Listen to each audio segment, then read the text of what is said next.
This video contains subject matter that may be offensive and disturbing to some people. If you are the type to require a warning throughout a video or show, let this message serve as your warning. This channel discusses the harsh reality of true crime. If this warning is not sufficient for you, consider a different genre and unsubscribe from my channel immediately.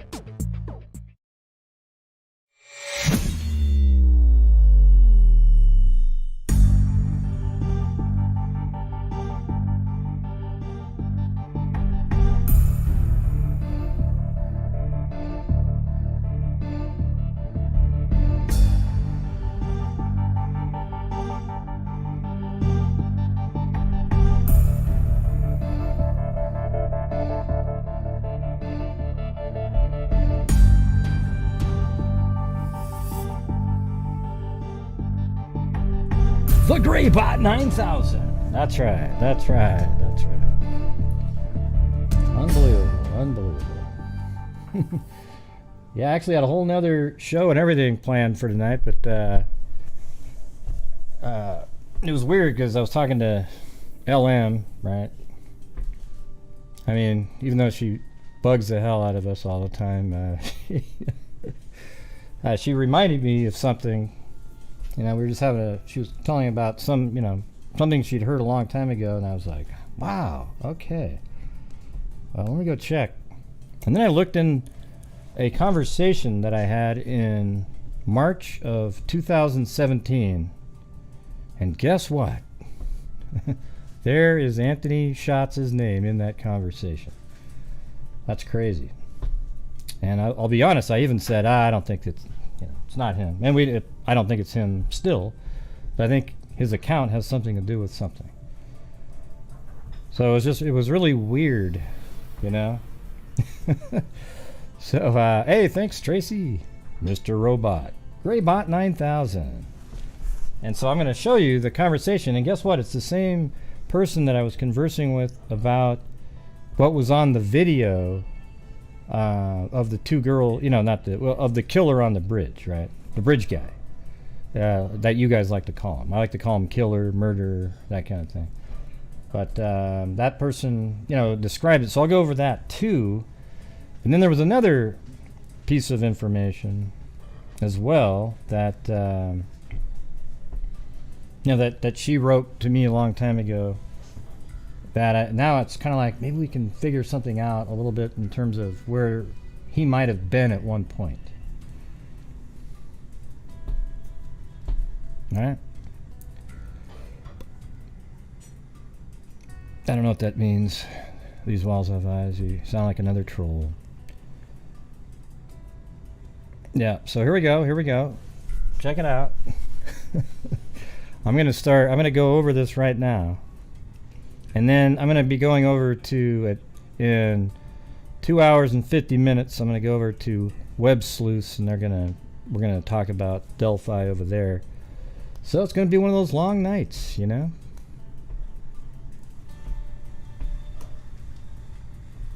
Yeah. Yeah, there's LM. Yeah. Oh, it's just another channel. Yeah, there's a website called Web Sleuths, right? Well, she has a YouTube channel too.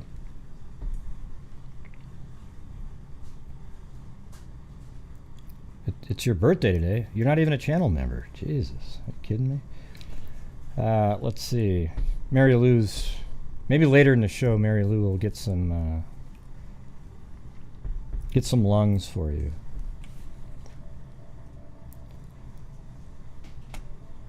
Let's see. I mean, my God, you're not even here. You want me to? You want Mary Lou to sing "Happy Birthday" for you? But happy birthday, anyways. All right, good for you. Everybody say happy birthday to Mar McIntyre. A little too early for Mary Lou. Maybe later in the show, if you remind me.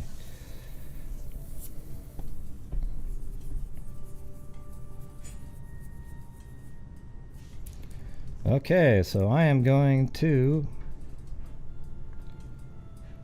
go to the other screen here. And by the way, you can call in during the show at some point, and if I feel like answering it, I'll answer it. Okay, because if I'm in the middle of a sentence or something, I'm not answering the phone, or a thought, or something I'm working through. So there's the phone number. This is going to be a, I don't know, 2 hour and 45 minute show-ish. And, you know, you can call in about what we're talking about. So now I'm going to just go and show you this conversation. And then I'll go over the conversation about what was on the video again, because there's a lot of people that for some reason don't watch my channel whatsoever. They're watching the other channels, so they don't know that I've read the conversation that I've had with somebody who talked to and was told specifically what was on the video of the killer, right? And so, hey, look at that. Amy Lemoyne, right? Has been a freak for 6 months. There you go.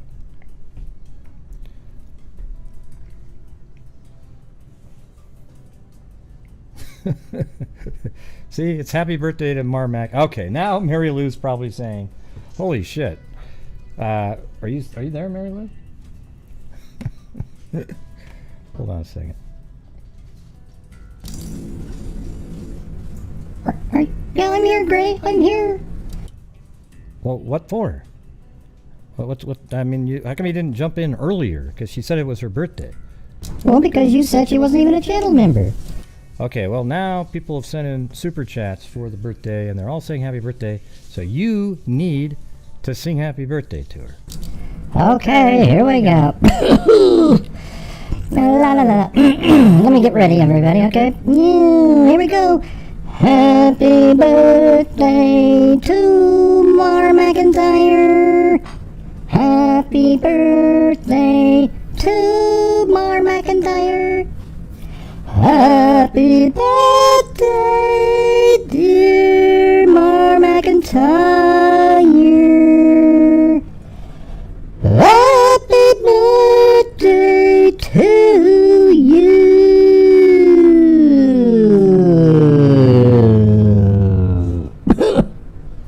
And many more. Hey, thanks Mary Lou and John Boy. Hey, no problem. Yeah, it wasn't my best, but I tried my hardest. Okay, gee. Happy birthday. Oh boy, wow. Okay, there you go. That's pretty funny. All right, so you guys ready? All right, let me show you this right over here. I'll get rid of my the bobblehead there. Yeah, Mary Lou and John Boy did good, right, Steph May? How's it going, Steph May? Linda Howe, as in Linda Molden Howe, of the Cattle Mutilations and Corrupt Circles. Thank you.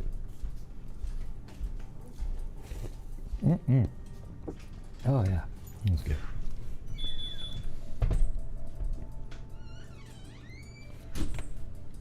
And thank you, hold on a second. Oh, and Steph May, wow, thank you very much. Missed that one.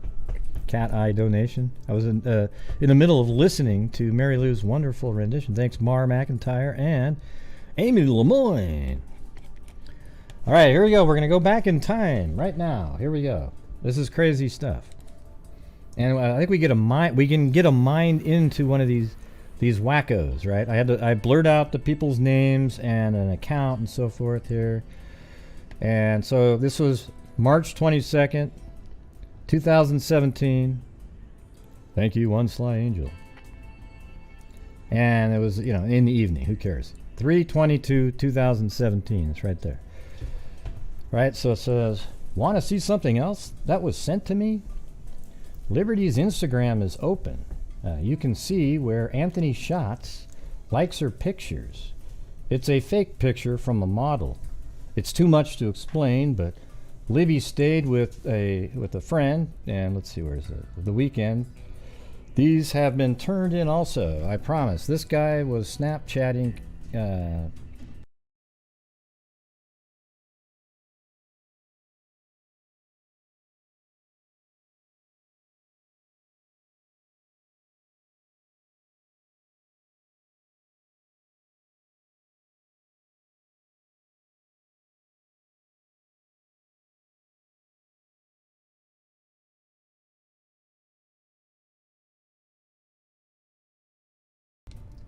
So these are the, there's these images up here that you can't really see very well.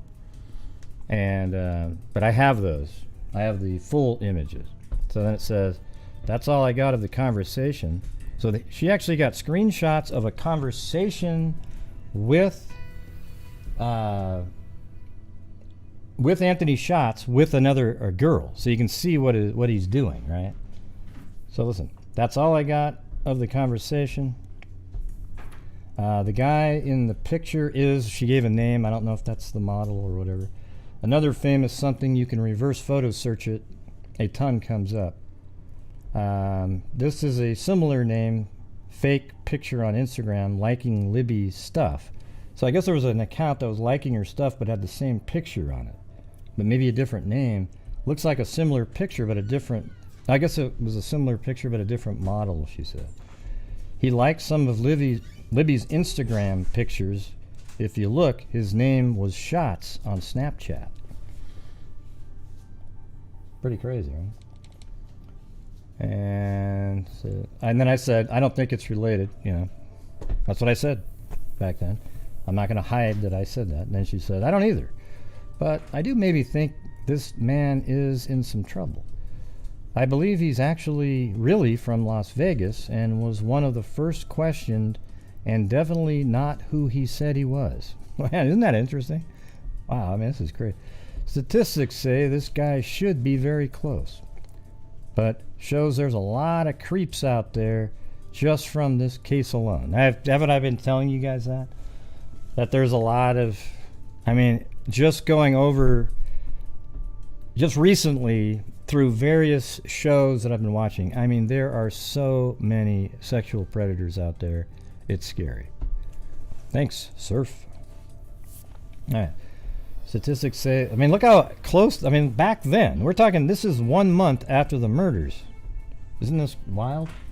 So now you're going to get to see an actual conversation with the, that was going on, right? So this is, I blurred out whoever was count that was down here, but right here you've got, this is Anthony Shots right here, but it's, the account is somebody else. It just says me, right? Because that's theirs. And he says, I have money, silly. I have a few super nice cars. It wouldn't be a big deal for me to come to you. Ha ha. She said, done, kidnap me. And he said, wow. And she said, I don't know. That's why I don't know you. That's why I said that.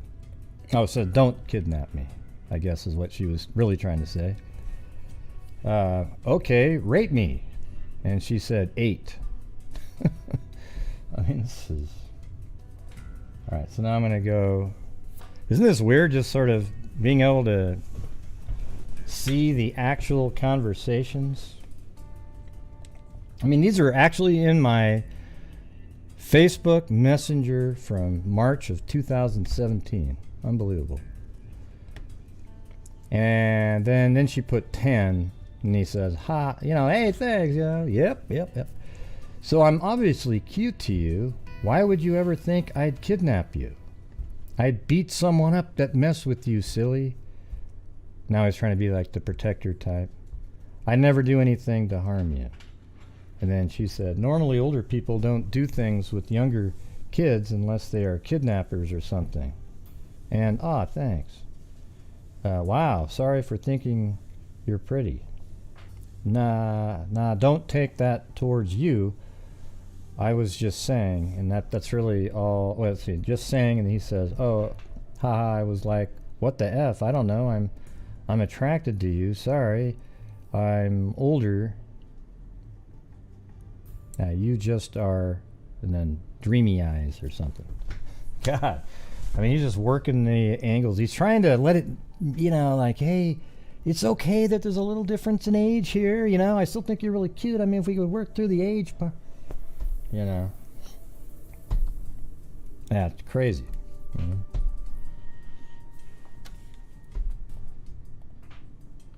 What was the other thing here? Oh yeah, and this was something from, I think you can see this now even. But this is what I got in the same message string back then.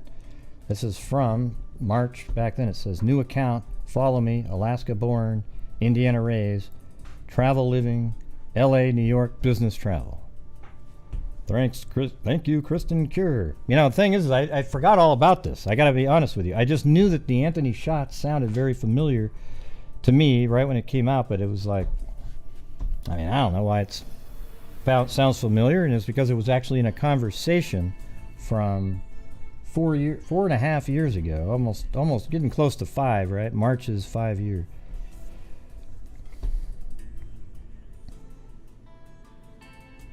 Is the chat going by too quick? Hey, welcome, Cherokee Girl 45. And see, I knew that there was people that had been talking about him. This is proof now that way back then, and I know, you know, there's probably other people who have had proof of it, but it's just interesting that I was actually in a conversation about this person. And you know, maybe, you know, in the future, I think I'll take something like that a little bit more seriously. I was just thinking, I don't know. I mean, geez, look at that.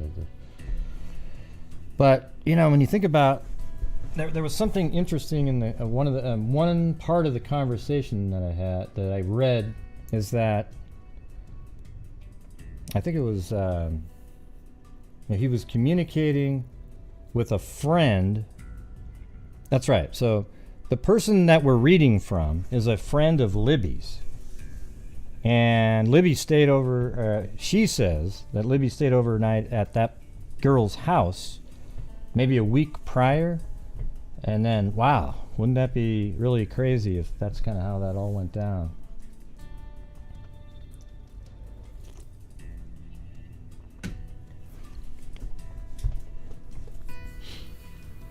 Yeah. And then this is something that Georgina, our buddy Georgina Stoliker, sent in. You know, back on February 27th, 2017, Keegan Kline on his Facebook page, look at the dates here. Started a new job at California Hotel and Casino, and he has February 12th right there. Except that's when he says he started it. But up here is the date he posted that, February 13th. I mean, what are the odds that he posted that on the exact day, right? Oh, here's my alibi, everybody. Hey, I started yesterday. I wasn't even around. I wonder if they've ever gone to that hotel to verify if he was really there or not. I'm sure they did. I mean, I'm sure they've done that. You know. But what are don't you think that's a little strange? That on February 13th, he makes a post about how he was actually somewhere else on the 12th. As if he knew, hey, I need to make sure people know that. Very strange.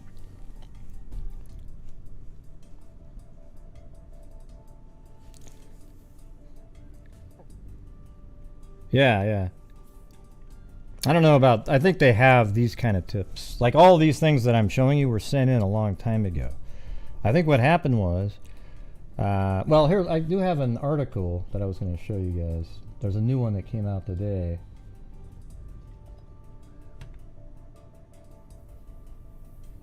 Where the hell is that one? Just a second.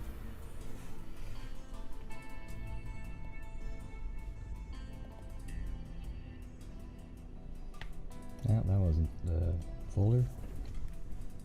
Okay, there it is. Angela will check back. In the meantime, we have some new information about Keegan Kline's trial in Miami County. It has now been pushed to next May after a judge granted a motion to delay. Kline's attorney also said there would be no plea agreement.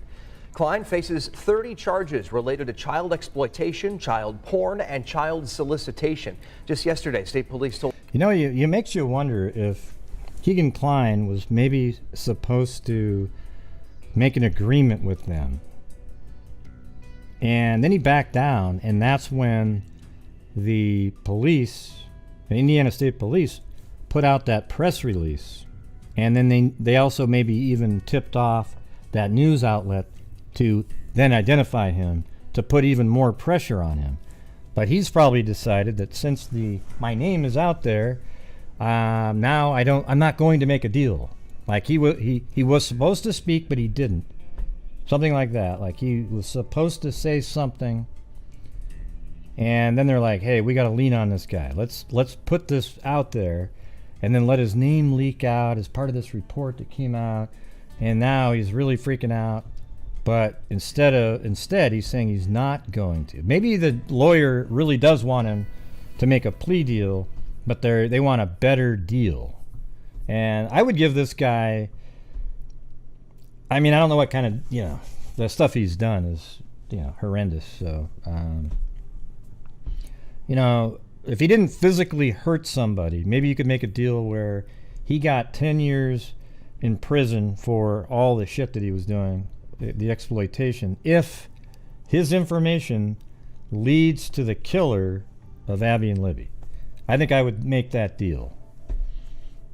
I mean, you got to do something where he feels like, okay, that's worth it or something. But at the same time, what he's accused for, if he gets put in prison, I mean, he's a goner in there. It's just, those guys don't do well.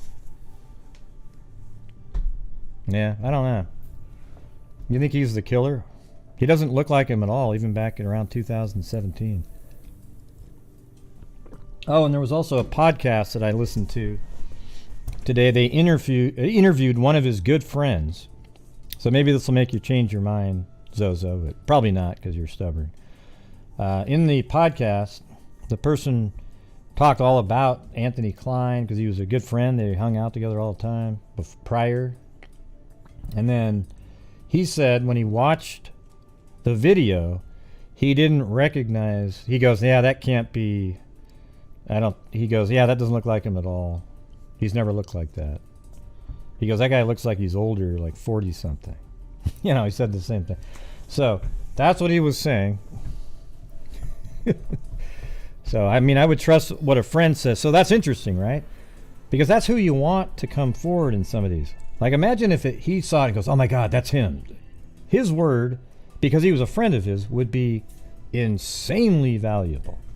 But it didn't look like him. And even though he was grossed out and thought all the stuff that was going on was sick, he didn't throw him under the bus for something that wasn't true.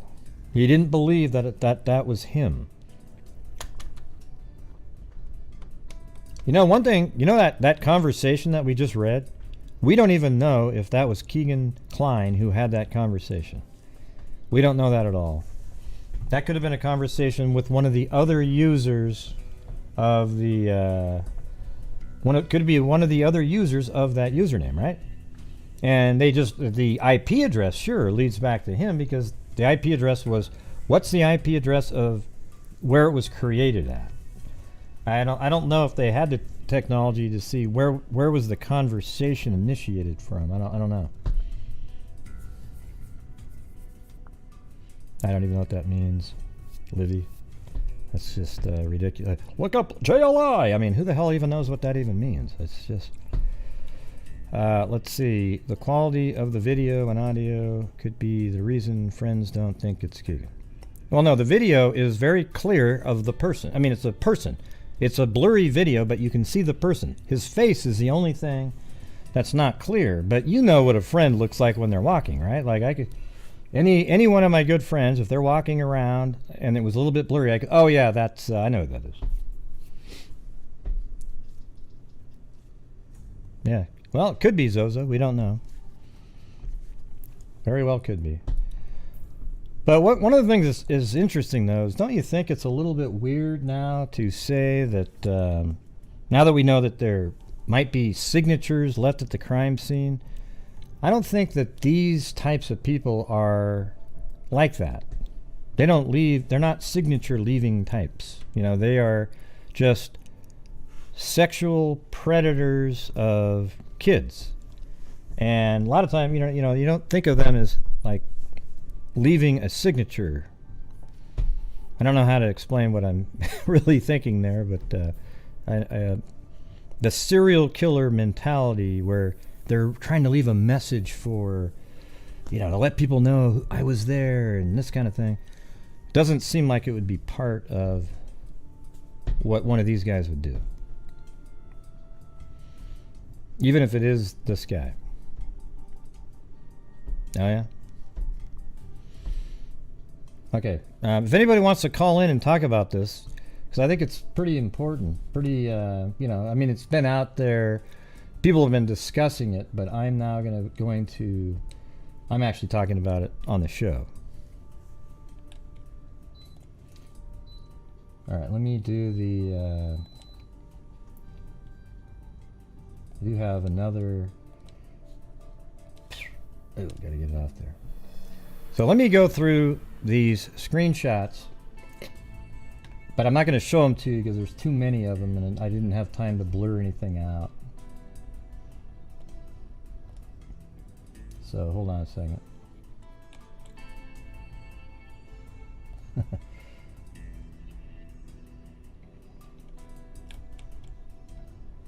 All right. So one of the things that this person, the same person that shared that information with me, they said that one of the family members was told, I know the name, they were told that the girls were gone by 3:30, meaning they're not alive anymore by 3:30. Okay, isn't that interesting? And we know too that they believe the killer was there for 20 minutes of the time that Angela will check back. In the meantime, we have some new hold on, information about Keegan Klein's trial in Miami County. Yeah, we already did that. So we know that they said that he was there for 20 minutes of the time that Derek was searching. So Derek gets there at 3:15-ish, 3:14, 3:15. And he starts looking around after calling twice. And so 20 minutes would make it 3:35. So if they say they think by 3:30, I think they've even determined that it might have taken 5 minutes to get from the crime scene to where they spotted him, perhaps on another camera, but from far away, and it's not useful for any of us. Like the one that they're showing us is better. So what do you think? So in this kind of terrain, 5 minutes, let's see, so if you could walk, let's say 1 mile an hour, or 2 miles an hour at the most, and that kind of crap, that'd be 30 minutes, you could walk a mile. So in 5 minutes it'd be let's see. Now, you might be able to do 3 miles. How fast do you think you can walk in there? I've seen people, it's really kind of a struggle, especially when you're down here. I'm going to say in 5 minutes, maybe, because if you're walking 5 miles an hour, you can do 12, in 12 minutes you could walk a mile. So in 5 minutes, not walking 5 miles an hour, let's say in 5 minutes you could have walked, I bet you a quarter mile in 5 minutes. That's about all it seems reasonable. Let's see what that does.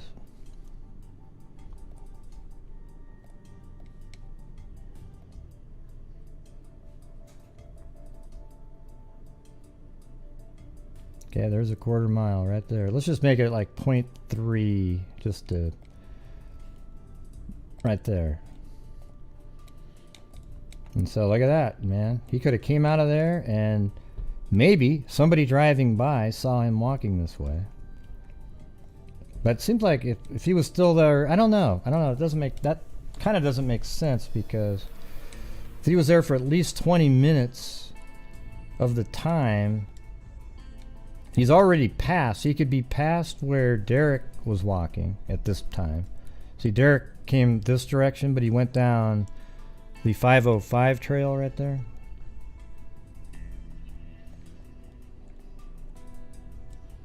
And so, that's interesting. So if you're at the crime scene by 3:30, but he was there for 20 minutes of time, so it's as far as he could have gotten 5 minutes. God, so wouldn't that be crazy? I think there's people that say he was spotted on a bench right over around in this area. Wouldn't that be nuts? So maybe he was a little bit quicker than I'm saying, like hustling. You know, he's trying to get the hell out of there. So maybe he's really, moving quickly through here. And somehow he gets back up here and then makes it back onto the path. And maybe right around in this area, actually, he's spotted. But he happened to overlap the time that Derek was walking down the 505 trail. See, that part's the crazy part to me. Because once they said he was overlapped with 20 minutes, well, you know, Derek, his first 20 minutes was down the 505 trail. Isn't that insane? That Derek, had he not done the 505 trail, very well could have seen him at some point. But he was way down here and the killer wasn't down in this area. Yeah. All right, who's going to be the first sucker to call in about this?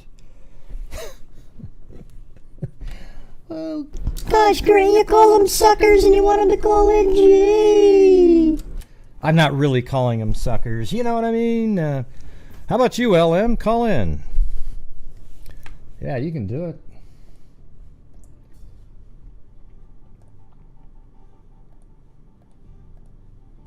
Okay, I can go back over this again, though, too, right? Let me do something, though, really quick.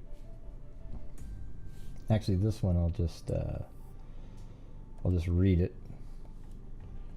It said, Liberty's Instagram is open. This is back in March 22nd, 2017. Liberty's Instagram is open. You can see where an Anthony Schatz likes her pictures. It is a fake picture. But they were already aware of this person and tipped him in. That's why he was... they went to his house on the 25th of February, which is about a month before this communication right here. It's too much to explain, but Libby stayed with a friend sometimes, and she stayed with that person the weekend before. So, like, you know, around the 7th or whatever that it would be, the 6th or 7th. This guy was Snapchatting with this other girl and this other, two different girls.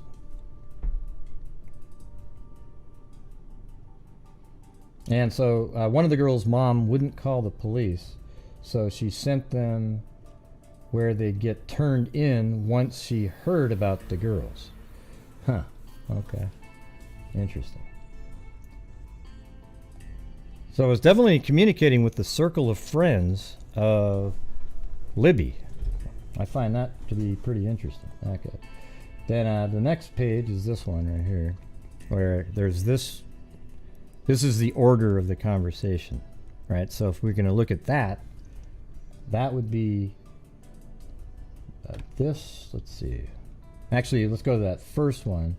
Right after that first one, she sent this image right here and said, I have money. I have money. This is Anthony Schatz talking to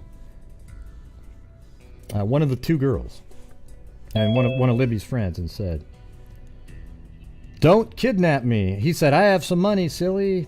I have a few super nice cars. It would be a big deal for me to... It wouldn't be a big deal to come to you. And he laughs. And then she says, don't kidnap me.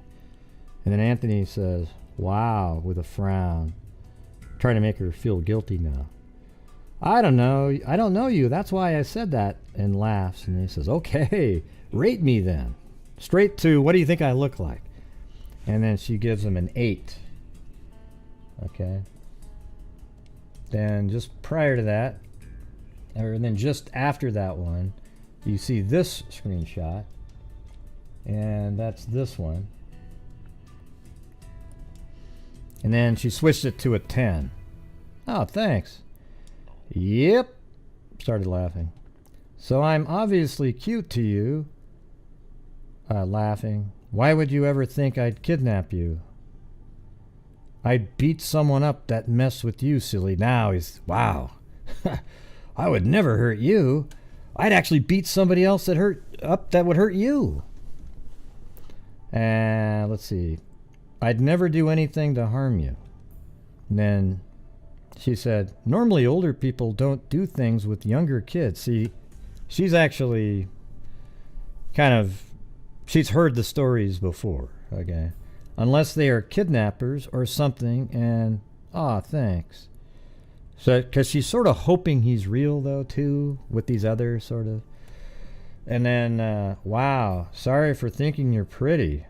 Well, no, you should be sorry because you're older, then you should be, and you're communicating with her. That's what you should have been sorry for, but instead you said, sorry for thinking you're pretty, to put the guilt back on her, and then she says, no, don't take that towards you.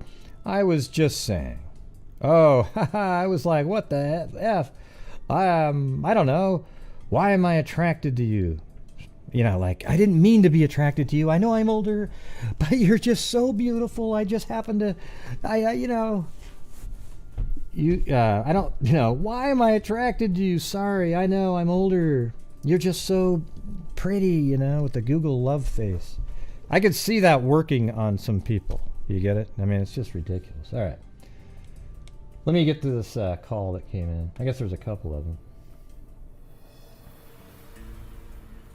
All right, 317.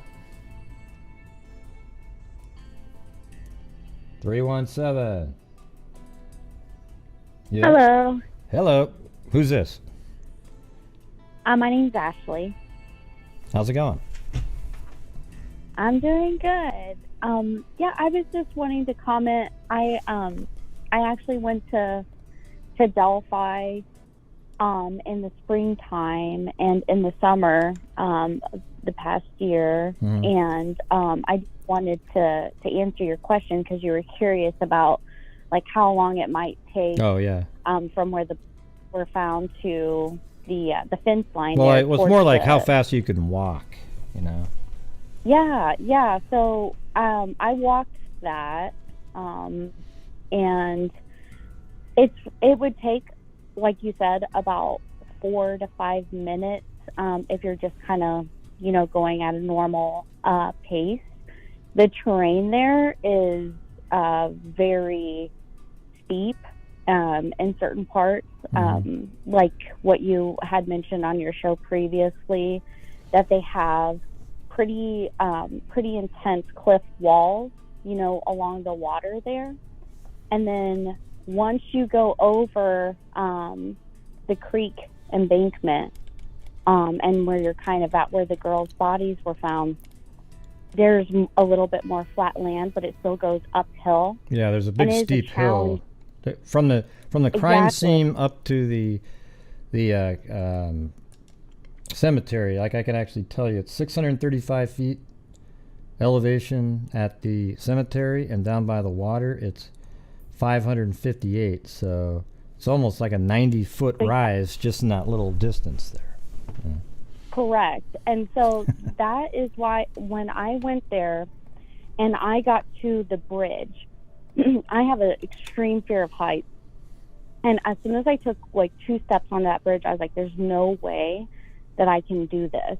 And I saw other people crossing the bridge, no problem at all. They don't have that type of fear of heights. So what I did was I went all the way around the north side, and then went down. And it's so steep that you have to go to the area where the girls' bodies were found before it allows you to even get to the water. And you were there in the summer, right? You were there in the summer, right? Correct. Yeah, well, the thing is the summer is when, if you ever go there, you should go there now, like in November, December, January, February, March, right, because there's no foliage on the trees at all. Like when you were there, it's absolutely just like dense with spiders all over the place, right? Yeah, it was extremely intense. But even if there wasn't the foliage, just the elevation of the land there is very hard to get around. And the cliff there next to the waterway is, it's extreme. There's no way that you literally have to walk all the way around there, Greg, where you pointed out where the girls' bodies were found, before you get down to where you can reach the creek from that northern bank. Yeah, well, when you're heading down to the crime scene, like let's say you're heading down, if you veer off to the right slightly, the bank is much lower than it is right at the crime scene, right below the crime scene. Yeah. I can see it when I've seen video where the bank goes way down, where you could literally just walk up it. Where the other one, you'd have to, right below the crime scene, you'd have to climb up a cliff. It's like a little dirt cliff, right? So about, well, not a Yes, cliff, but yes. it's like 8 feet, 6, 7 feet tall, right? Like it's pretty high. Yeah, it goes down and there's a ravine, and there you could see maybe where there used to be like a waterway. And again, you can't get to the water easily. Like you know what I mean? There's no like easy bank there. It's a pretty steep embankment the entire route until you get to the unfortunate place where the girls, were murdered. Yeah. And what I thought was really interesting too was, hypothesizing about what happened to the girls. I thought, well, what if, people have wondered if there was an accomplice or something like that, or, why did he pick that spot, etc., and did he then take the cemetery route, or did he go back, again, the route that I took to get there, did he take that back and go back to the main trail? Well, let me ask you this though. So you went down right before the water is what I was talking about. There's a steep bank, right? Like right at the water, it's probably like 7 or 8 feet high. But if you go from looking at the water to your right a little bit, that's where it kind of slopes down almost into the water where you can walk up right there, right? But everybody, it almost seems weird that everybody goes over there and they try to climb up the fence in their experiments to show how hard it is. But if you just walk downstream on that same land, it's like, what do you call that? Like a barge or something, whatever it is. A sandbar is what I meant to say. You could walk down a little bit further and then you could just walk right up it. I think a lot of times the reason why people choose that path is because of the water height and how it fluctuates there, the land there is extremely muddy, and you can get easily bogged down once you get down that hill, and then once you're kind of in that ravine area. And if you go too far, I mean, like I said, you'll literally drop off into the water. It's a pretty steep embankment, like, you know what I mean, like 4 feet or so. And then, but if you continue up the hill and you go, and the hill is it's hard to go up and down, especially in that, in the summer heat. I was challenged physically. And then I went down into, the area where, Ron Logan's private property. So I didn't want to be there too long. I didn't want to be disrespectful, but I did want to get a good idea of how the terrain was. And you do have to cross, like you said, the barbed wire fence and stuff like that. And I think sometimes that people go ahead and they take a little bit northern of a route just because as you go down that area, the ground is so wet. The amount of tree limbs that are down there, like just fallen limbs, you really have to climb super hard and climb over these down tree limbs. They're blocking the entire path there, and people don't really show that very well on their videos. Yeah, but I'm just talking about literally 10 feet downstream, not like way down there. Because even right now, I'm doing it on Google Earth. It is 553 feet, right where my mouse is moving around, about 10 feet left of the outer part of the tape that was put up. So it's 553 feet, 53 right there. And then right here, it's 558. So it's 5 feet higher right here. And you always see everybody run across and go, look how steep it is right here. But, I mean, all you have to do is just walk downstream a little bit and make it an easy walk. All right? Also, I get what they're saying. It's like if you were forced to go across, would he go downstream? Or if you tried to run to get away, you would probably go straight across. But I think you can kind of just see with your eye, oh, yeah, look, I'll just go down there. And so That's exactly what I mean. So I went the easy route that you're talking about, and the harder route is, again, like you said, it's very hard because of not only the elevation, but also just the down trees that are there, and I don't know if people added stuff after the fact, to make it harder to get onto his private property, but it was challenging. Like you would have to, like the idea of somebody like quickly getting through there very, very fast, it would be challenging to do that. You'd have to be hopping over, down trees and stuff like that on the actual land. Yeah, no. And I think if you go out there again, you should go there like now or February or March. Or hopefully you don't even Yeah, have to go yeah, there because there'll be an arrest, right? And then, Yeah, I'm definitely hoping so. I think it's interesting that now that, you know, Keegan Kline has kind of been fingered for the Anthony Shots profile, and then they directly tied it to, you know, the tip line. You know, nobody can escape the fact that that's huge, you know, in the case. But then there's, you know, like you said, all these like questions surrounding, like, you know, what is the exact involvement here? And I've wondered because, you know, I've watched your show, I've watched a lot of information on this case, and, you know, the police said that they talked to every single person that cell phones were pinged in the area, right? yeah, they did one of those data dumps. Yeah. Yeah, so I wondered if perhaps Mr. Kline's information was part of that data dump, and also if the FBI special agent Willman was able to pick that up. I mean, it would be interesting if that's. I mean, I don't know if it would have taken him 5 years. I think if based on that original information. No, I think that's the 11-day mark. Oh yeah. Well, murdered. maybe, but I think it was more just that they turned it in and realized that his account had communicated with Libby's account. Actually, liked something and then communicated with friends.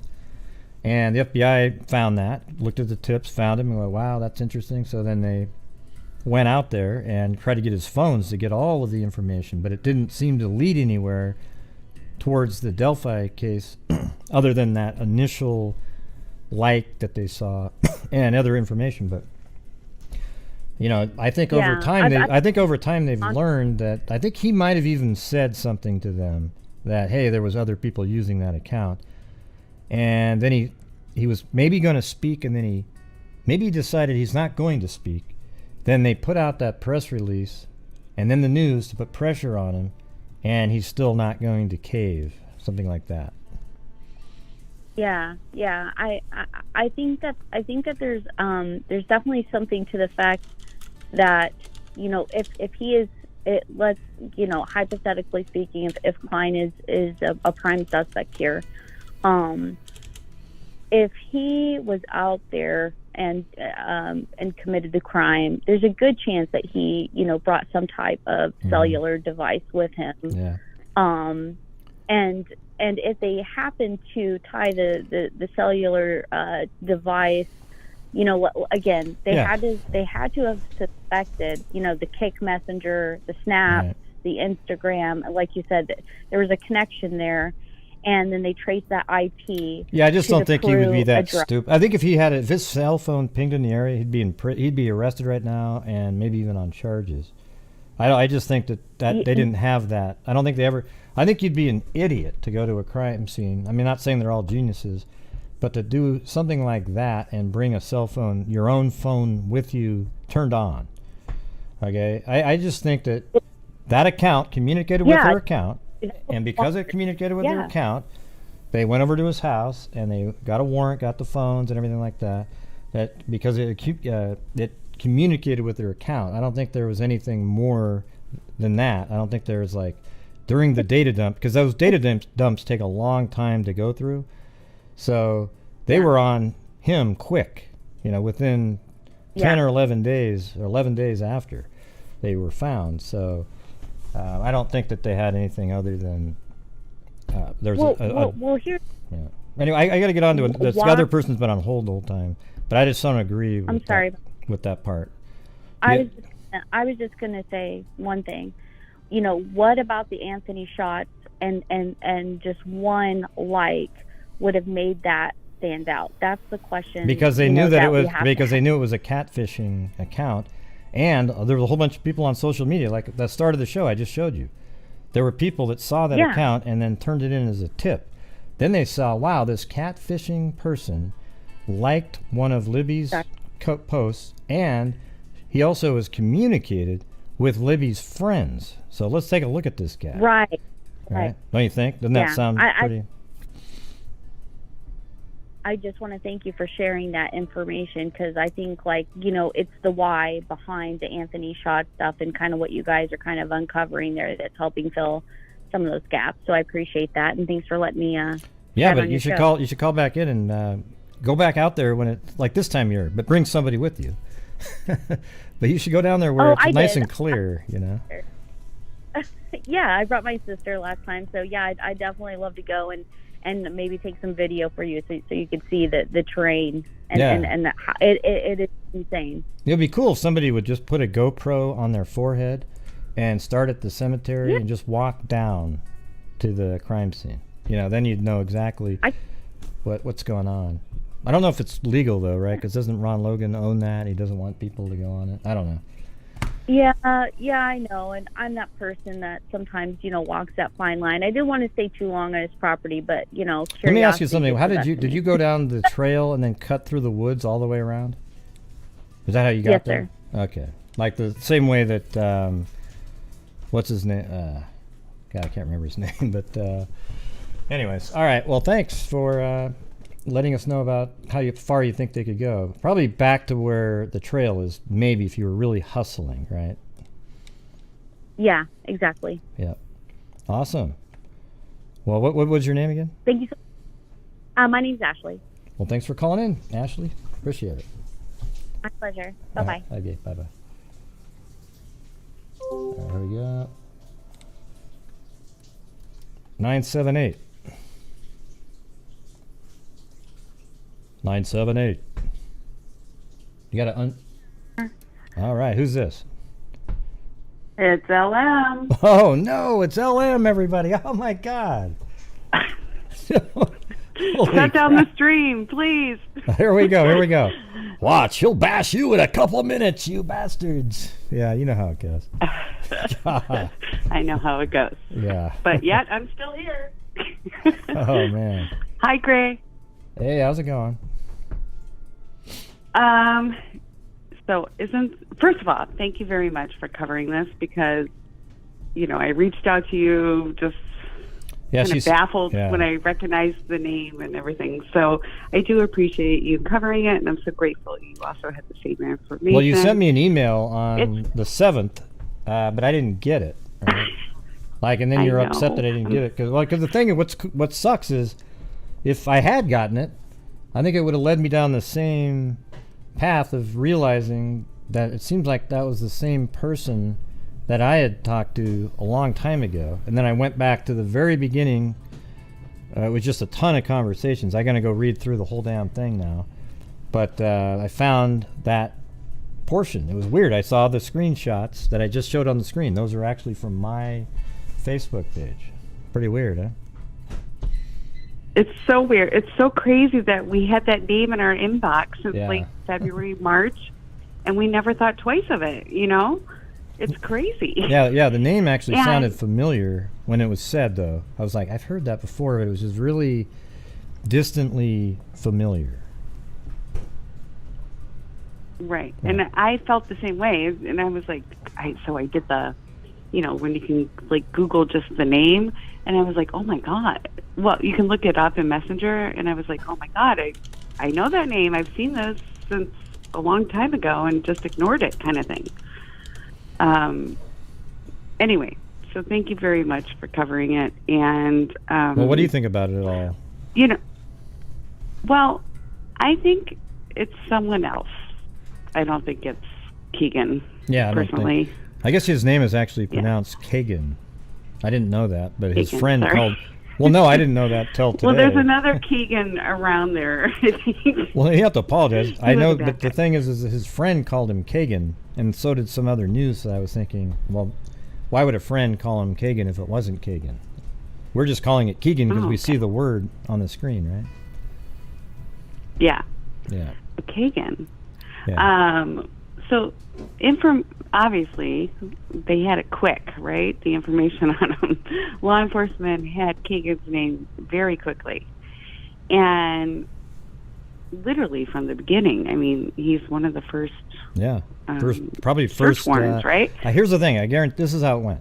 You know how everybody's all sleuthy, right? So right when the girls went missing, I bet you there were people that turned that guy's name in on the 15th of February. That would make sense because they saw it. Yeah, I bet there was people because everybody went to the account within the first week for sure. His name was found. I guarantee it. I don't know. My conversation was March. What was it? 22nd or something. My conversation, but I know that other people had already had conversations prior to that in February, and she was actually the person I talked to. She was sent that by some other person, so that person's probably the one that had knows it all. Yeah. I'd like to see the whole conversation on there, because that's the mind of a killer. You could just see how manipulative it was, you know. Yeah, that morning I just woke up shaking. I'm like, because I didn't see your show. I went to bed early, and then the next morning I was like freaking out. I'm like, I've seen that name. I know who that is. I didn't know him personally, but I was like, I've seen that name. And then when I looked it up, I was like blown away, and I was like kind of shook. And then the whole, them saying no social media connection, I kind of blew it off. You know what I mean? Like, I didn't think, I don't know. Yeah, and it might not, and here's the thing, guess what? It still could mean absolutely nothing, right? Because it hasn't led to anything, and this could be, it's so much more meaningful now because it's done this whole full circle, and obviously there's new intelligence that they developed that makes this account way more interesting to them at this point, because we're 4.5 years later, almost 5. Right. I just want to clarify one thing. Is the Dropbox that everyone's talking about, is that like confirmed that there was a Dropbox in the affidavit or whatever that? I don't remember now. The Dropbox where other users can share. Yeah, I know what Dropbox is. Yeah, I use it all the time. I know you do, but you know what I mean. Like, so I was thinking, like, my personal opinion is that, these people that share child pornography or those kind of things, like the Duggar case, you have to give something to get something kind of thing. So there's probably many users, and it's very hard to get into, right? Like, yeah, well, it's right here. I mean, it's so on May 14, 2016, there was a discussion that they found on his iPhone and another party sharing a Dropbox public links containing, a child material, right? Yeah, descriptions of the files are listed below the chat. See, here, that's the thing. That's what's kind of freaky. It's like, all these people using the account at various times, and then loading all of their quote finds. They're like fishing, and they're like, hey, look at the, and they're throwing their fish picture into the, but they're doing a sexual exploitation here. So they're actually putting them all in the Dropbox, but there's multiple users of that account, but they're sharing the Dropbox. And he was just the one person who set up the account. Let's see. Yeah, what that's what I'm thinking.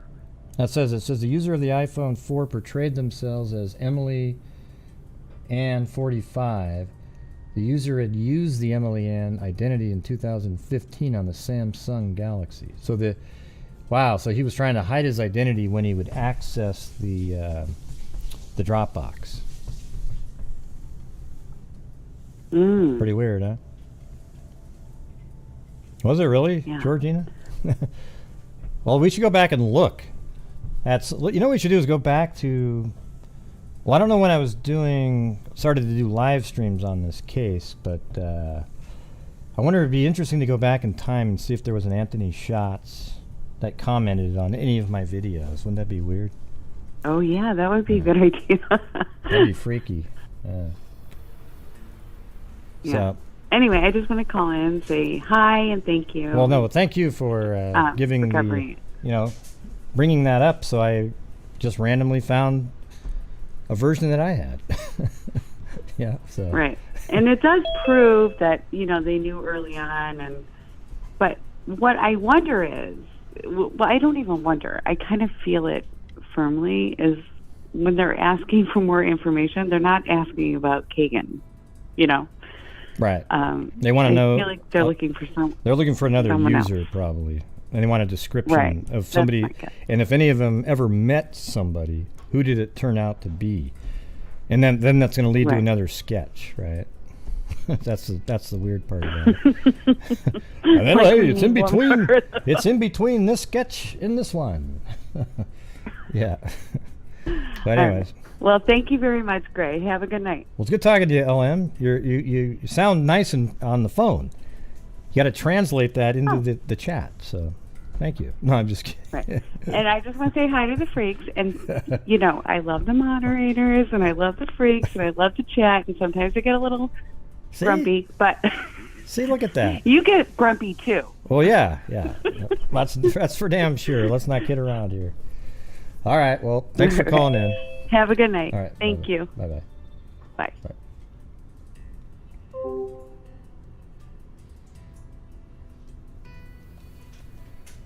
All right, 918. Thank you, caller, Zozo. Jeez. 918, you got... Can you unmute yourself? 918.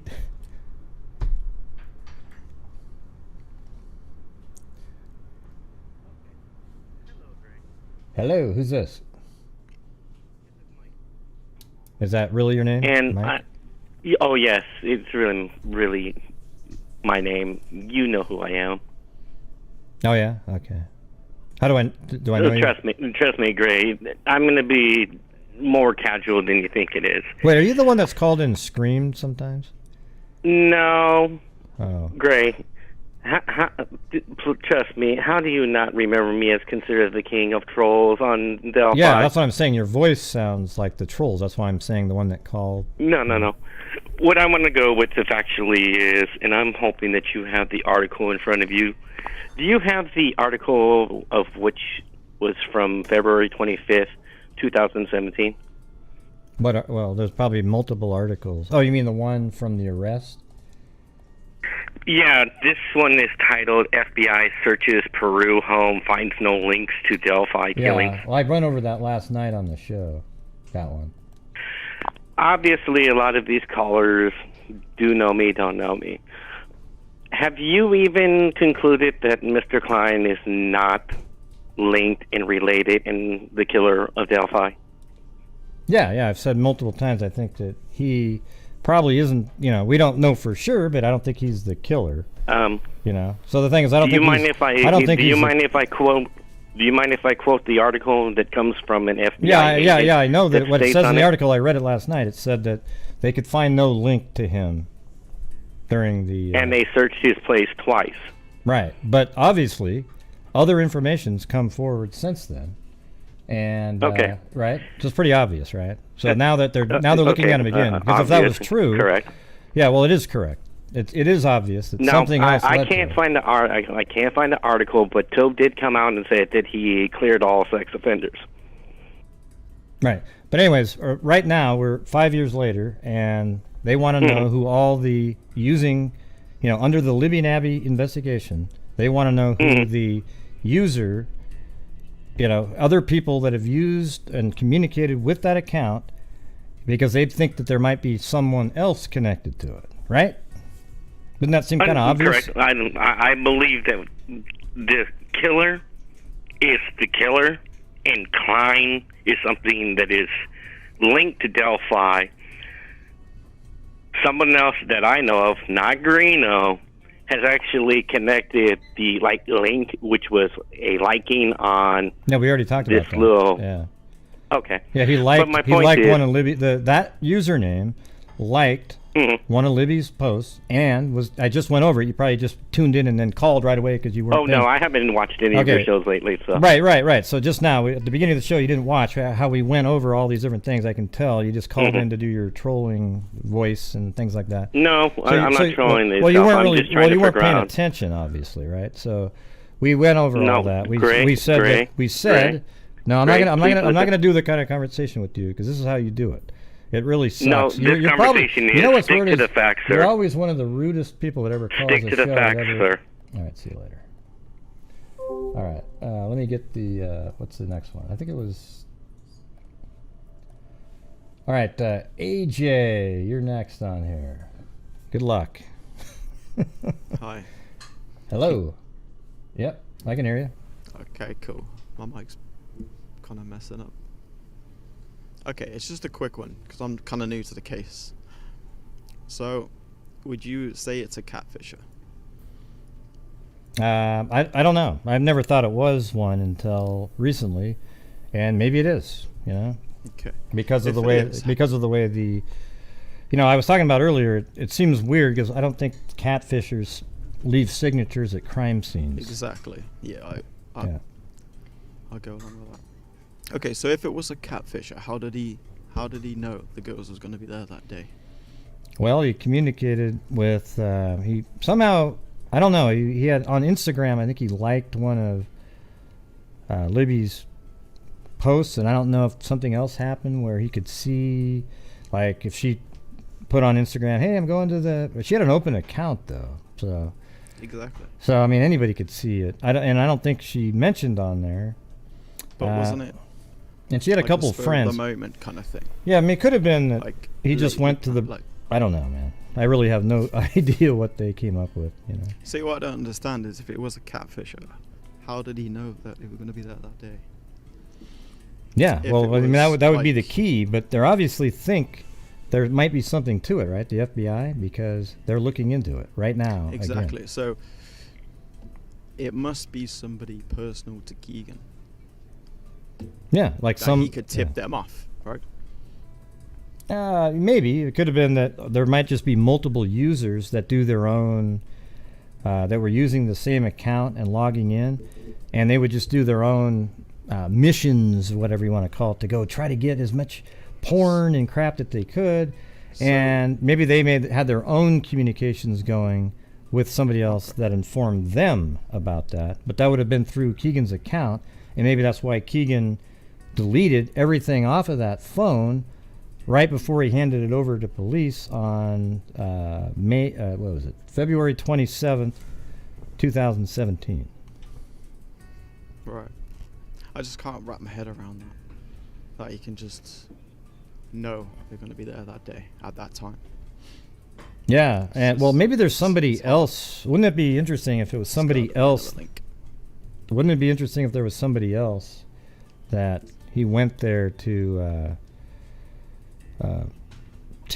catfish, and maybe didn't get in there, but it didn't present himself the opportunity when they were there, so he just kind of hung around for a little bit, and then Libby and Abby came by, and then it became an opportunity moment. But I don't know. It seems kind of weird that that account would have liked her account, and then not be.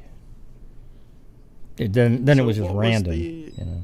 What was the earliest time they posted to social media to give up their location?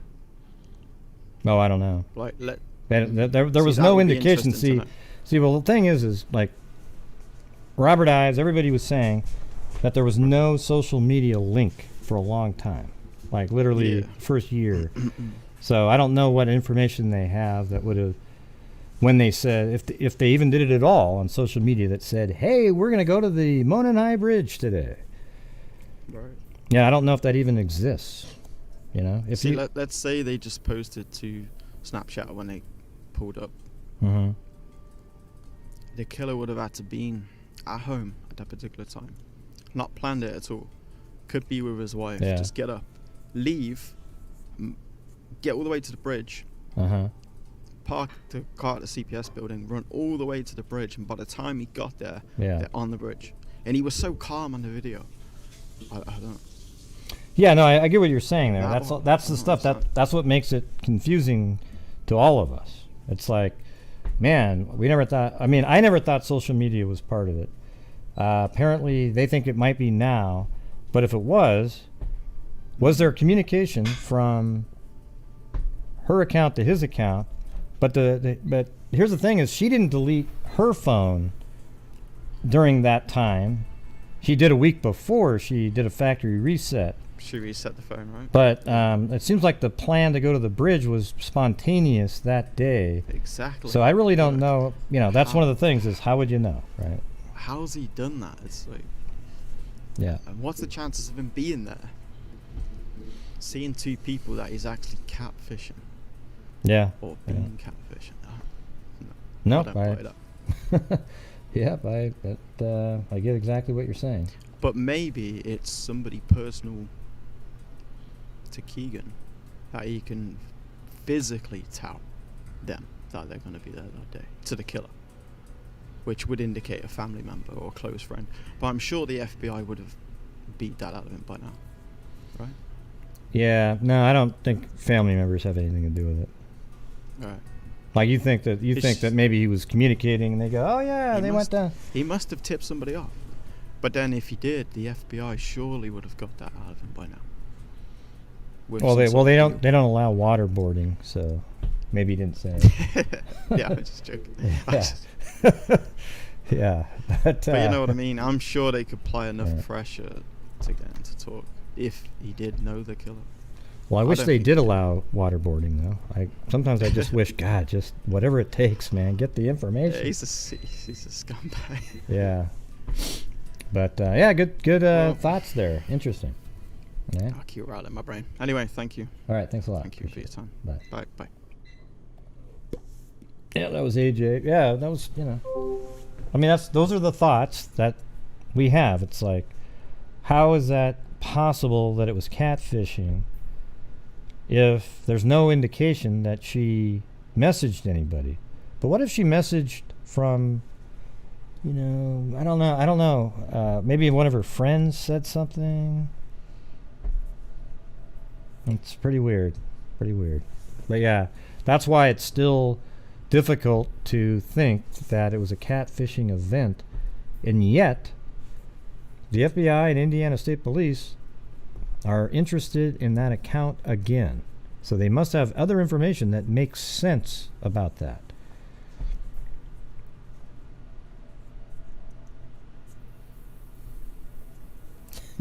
Yeah, I always think that too, Cairo.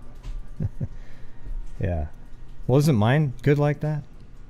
Isn't my audio quality that good?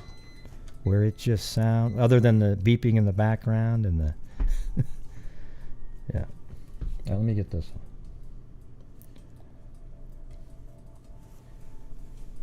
one. 203, you're on. Hello. Hello, who's this? It's your friend from Connecticut. Oh, yeah? What friend is that? I called a couple days ago. Oh, you mean the one that kept saying correct all the time? Oh, yeah. Correct. Hey, but you got outdone. We're good friends now. Yeah. Look, you got outdone by the first caller today. It was unbelievable. I had so many corrects on there. Yeah. So I went through the gauntlet and I survived. Me did, yeah.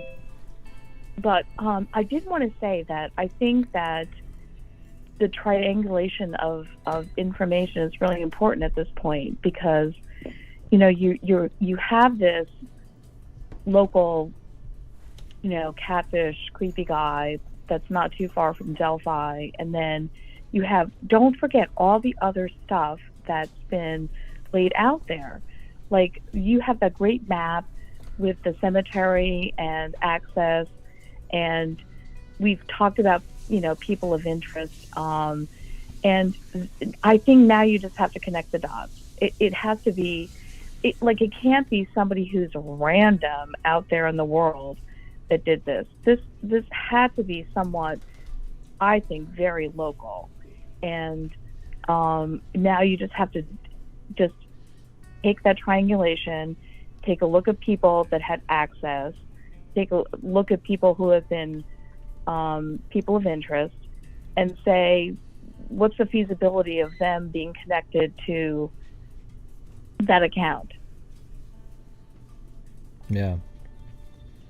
Well, I mean, I think if he spoke, I think he was going to maybe say something, and then you wonder, or maybe they don't know if he was going to say something, but he wasn't going to cut a deal, and then they came forward with that press conference, and then, or not a press conference, but sort of a public service announcement or whatever the hell you call that.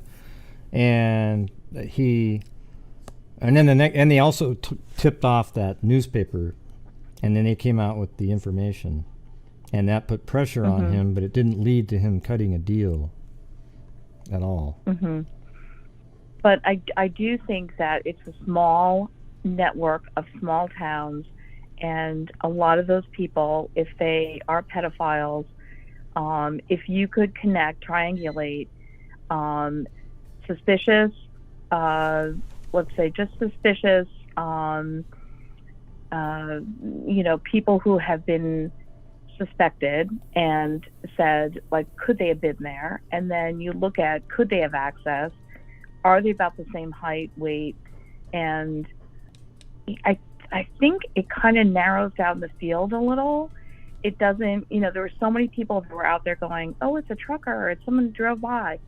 No, it's somebody really local that had access. And the other thing I was thinking is that Libby actually posted that picture of Abby on the bridge. I don't know if the guy had a burner phone, but he could have seen that and known exactly when to walk across the bridge, because he knew specifically how far she was from the end. What do you mean he knew? What do you mean? Well, he could have been surveilling on a phone with Snapchat, seeing that posted picture at 2:07. Yeah, I mean, if he was like sitting on the bench over there or something, because he was right behind him. Yeah, that's definitely possible. And he could have said, "Ooh, here's a good chance." Or had they gone down the 505 trail, he might have known they were down that trail, right?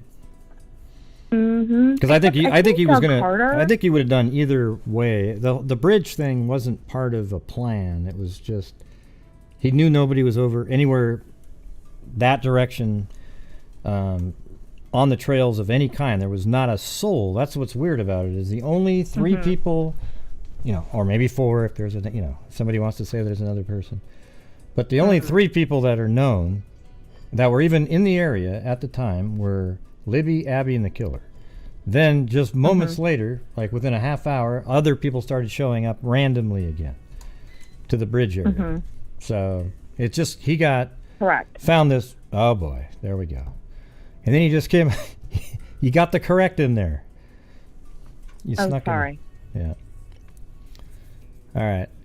Yeah, so that's what I'm saying. We only use that, like I said, for assessment purposes. It's different than right, because right is kind of debatable.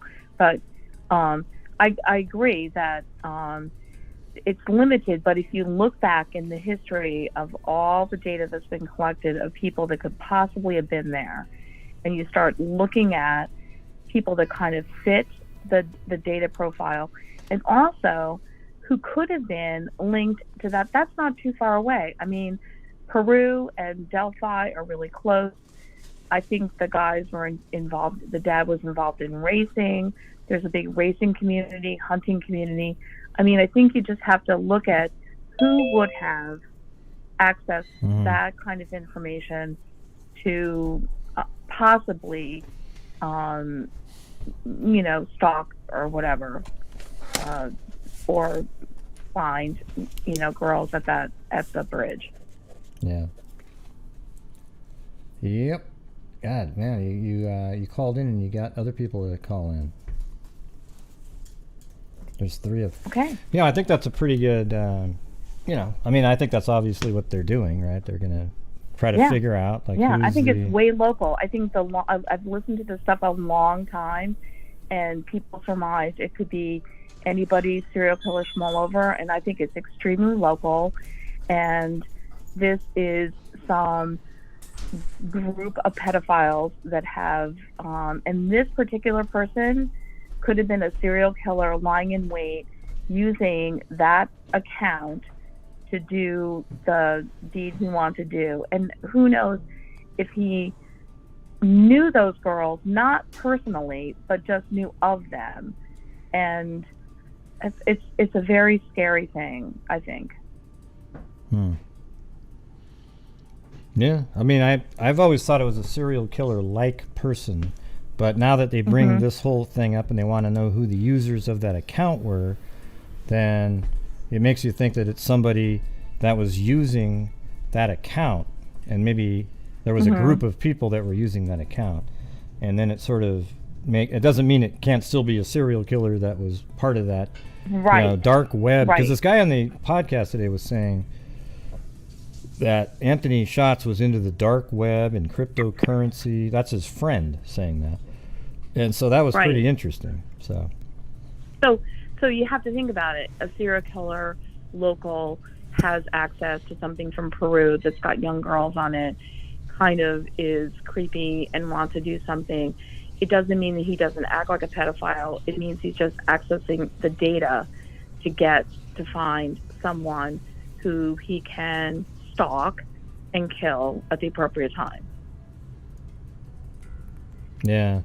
It's just, I guess, like the last caller said, though, how would the serial killer that was using the account know that they were going to be at the bridge that day? We don't have that information. We don't know. They're I kind of think they're in the neighborhood, Greg. I think they're really close. Yeah, but they only loaded up, it looks like, those 2 photos onto the bridge. So you'd have to be, once you took the first photograph, just bolt out there and run like a gazelle down the trail, because it takes 5 minutes to walk. The girls could have gone. It only takes 5 or 6 minutes to walk across the entire bridge. Some of the perps are 11, 12, 13 minutes from there, and you're right. I don't know that. I don't know if there was a lead-in. I don't know if he, had access to the other girls that they were talking to, and he was in a chat. I have no idea. Yeah. There could be other things he was involved in. Yep. Don't know. All right. Well, we'll keep that in mind.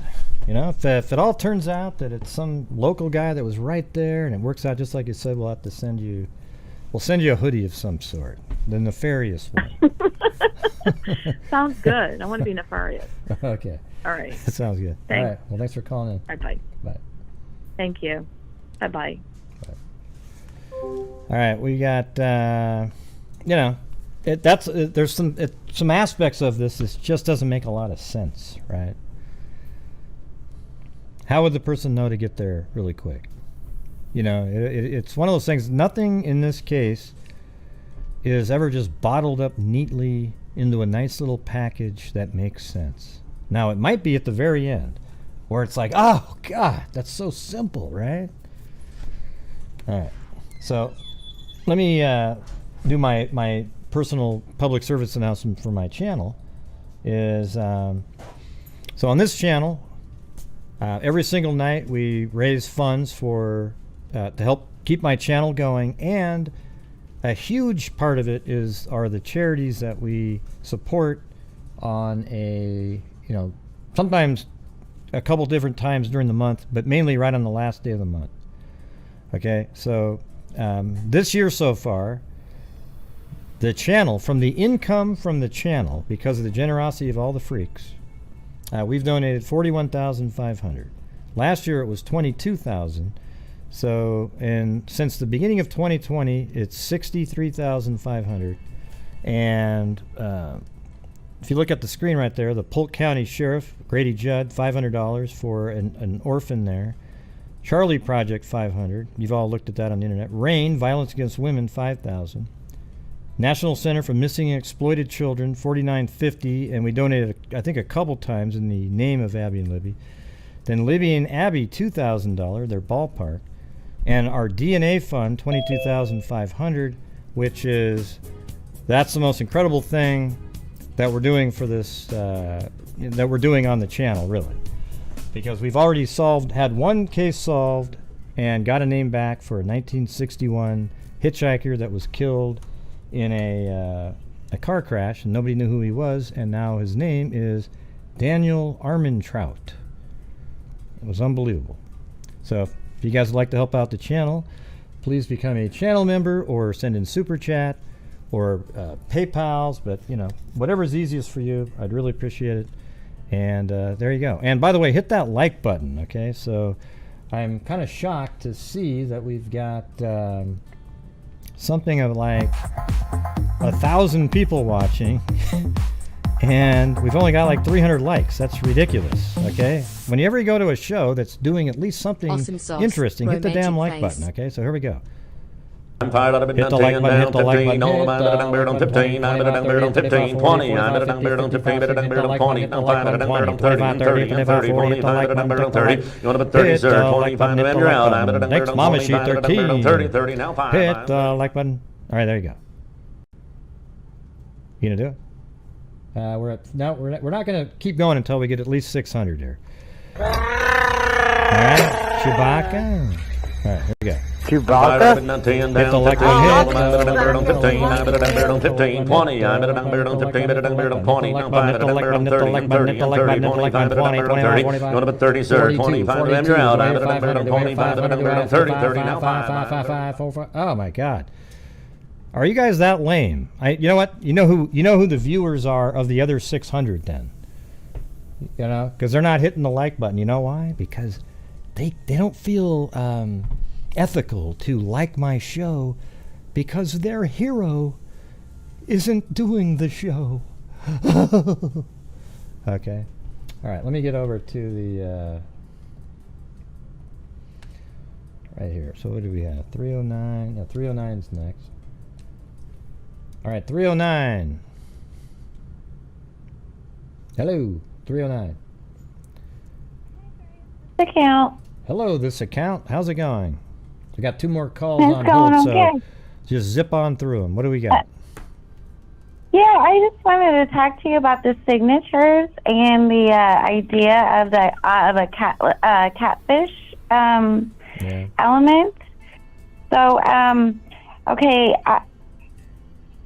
I'm not an expert in this, and I really don't know a lot. But what I do know is that for people who engage in, well, first of all, those catfishers, they are creating fantasy profiles of themselves for themselves to lure in. So they're in this realm of fantasy to begin with, and I'm sure they're having other fantasies. That's what I'll say about that. And we know that those type of the fantasies that they are hoping to engage in or eventually do engage in time, that becomes less and less satisfying to them. So those things escalate, and we can then see them moving from, young aged teens on even into, even more disturbing ages, although all wildly disturbing. Thanks, Brandy C. So, yeah, I don't know. Sorry. I just, I didn't say that there couldn't be like a serial killer-like person doing the catfishing that wants to leave signatures, but it's just not really going to be something that would be as common as the guys that are sitting around plotting and waiting like a hunter. And I don't know. It's just a little different. Right. It seems like they have a little different mentality, kind of like a psych. Like the way. Yeah. Yeah, like the way we had kind of really more theorized about it before, knowing, okay, they're signaling maybe they're more open to this idea of an online element that was not necessarily there before. But the signatures, to me, indicates that there's some level of fantasy being played out that goes beyond just the murdering. And that does kind of tie into, the catfish element, because that type of person that we're talking about, the psycho that was just like, as things evolve, their tools may evolve as well. Where, before we might catch them, out in public, where they lurk at the mall, and maybe they're by like the earring store or the store that sells but they're at the kiosk over here, so you don't really see them. And then eventually they are, they're where kids are. They're doing what, they're putting themselves in those places. And so the idea that then they would utilize this tool that also, puts them in the past and then particular apps making it so simple for them to have communications that then, disappear and are much more difficult to trace. Once they learn that, to me, you could still have a blend of that, that personality, then using that type of a tool to, and so in this case, where you talked about the telephone call with the girls, so I never heard this before. That's new, and I think that's very interesting to me. Perhaps that there was a way that this person was able to understand. I'm not going to say that it was that telephone call, but perhaps there was a way for them to understand, these girls were going to be off on school Monday. Well, what do kids in that area like to do? Maybe even had some conversation at some point. What do you like to do? You like to do photography? Where do you like to do it? Or even to say, like, if I could, I would like to go to the bridge on Monday, my day off of school, and then you still receive a lurker who would still go out there and just wait and see if the opportunity presented itself. Because clearly that opportunity did present itself. It's almost like a 1 in a million shot that this guy would have this time alone with these girls out there. But it doesn't necessarily mean that he knew for certain they would be there. To me, it just means that maybe he had an indication. If it is an online element, that he had an indication that maybe they would like to go out there, or they may possibly be out there, along with the fact that we've heard there were other kids there that day. So some of it's a little conflicting, yes, but at the same time, it does kind of, to me, it does kind of add up in a very twisted way, but we need that link there that we wouldn't have. Yep. But you presented that he has liked some of her photos. Yeah, we were talking about that the other day. Yeah, he hit a like.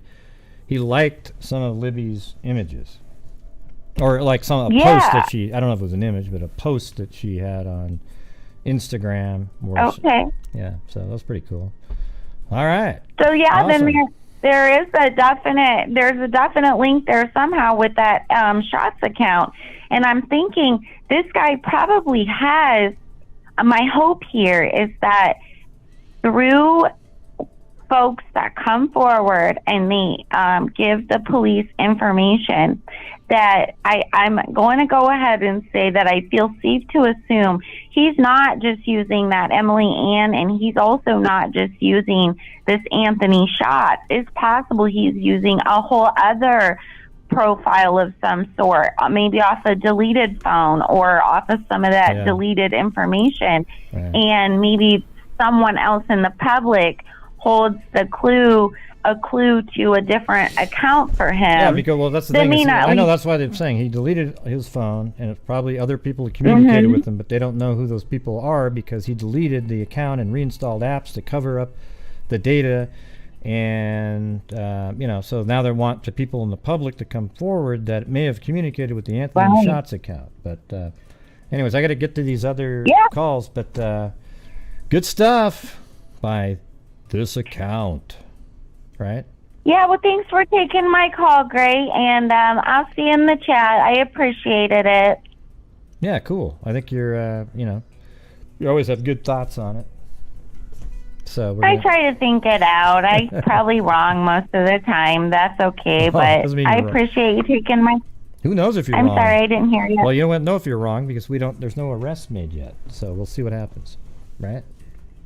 Yeah, that's true. This is true. Yep. So, well, I'm hoping we're going to get some information this week. So you get onto those calls, and thanks for taking mine, and I'll see you in the chat. Okay. All right. See you later. Bye-bye. Bye-bye. Yeah, we already got the information from them this week. they did that article. We just read it the other day. It was just a press release saying that they made some mistakes, and they should have maybe arrested him back then and that sort of thing, and that they're still they still want people that communicate with that account to come forward, right? And we did have that article that was mentioned by the troll that calls in.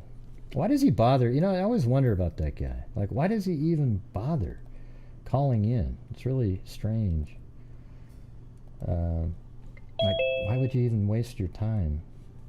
Because I'm not even really listening to anything he says. I'm just waiting for the bomb to hit the... So this is the one that happened back in 2007. This is 2017, February 25th. It says, FBI searched a home in Peru Saturday. That's Anthony Schatz's house. In connection to the killings of 2 Delphi teenagers. The name of a man who lives at the Peru home on Canal Street had came up during the ongoing investigation into the homicides of 14-year-old Liberty German, 13-year-old Abigail Williams, said the FBI special agent. After conducting the search, however, FBI did not believe the man has any ties to the case. But what's weird is what happened since then that makes them believe that the account he was using has ties to the case. All right. So you're not really seeing what I was just showing, but let me get this one. I think we had... Yeah, this one's next. Okay, 317. And then 513 is after that, but 317. You have to hit the *6. Hello. 317. Yep. Who's this? Hello. Yep. This is JSC. JSC, what's going on? Well, first I'd like to comment that I did already press the like button and I've already made a donation tonight. Well, thank you. So I'm ahead of the game right there. I'm calling in because I do believe that the catfish had to happen, because that explains why he was there so early to meet them there. Mm-hmm. I don't think originally they were there. He was there by Libby and Abby being there. I think he was probably surprised that Abby was there. And when you read the charges that he faced and all the pornography that he had there, that talked about the range of the age, that it talked about girls by themselves, girls just pictures, and then girls actually being abused, makes you wonder, not only I believe it's in a pornography ring that's going on, but also it could be something more that he was trying to take her or traffic her or anything that could be more engaged and involved in the group of people that are communicating with these kids. And there's a lot of warnings in Indiana that they give teenagers. I have young girls, and they warn kids about this all the time. And they get communicated with people all the time for them to try to, send this, meet me here, or whatever. And I think the girls knew in advance that they were going to have that day off. Not way in advance, because in Indiana they don't announce, months and months ahead of when you get your snow day. But they knew at least within the week before. And I think she could have communicated to Anthony Schatz, I'm using air quotes, that, hey, we're going to be off on this day. He's been trying to meet with her, because you can see how hard he was pressing on Abby and Libby's friend of, I'd love to come pick you up. I've got a car, blah, blah, blah. And I think they found an opportunity to be available for a couple hours. Maybe they thought to meet with a cute boy. And then when they suddenly realized there's a man who's coming towards us, is why it alarmed Libby in the first place to start recording. Yeah.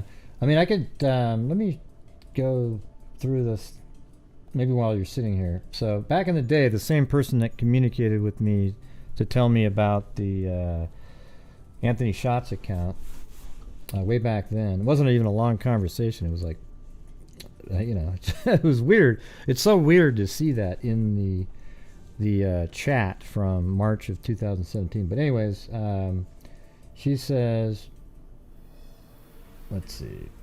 Okay, so she said that now Annie, it's Anna, have seen the rest of the video.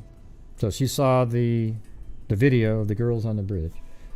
And this is back in March, so she was told, this person was told what was on the video.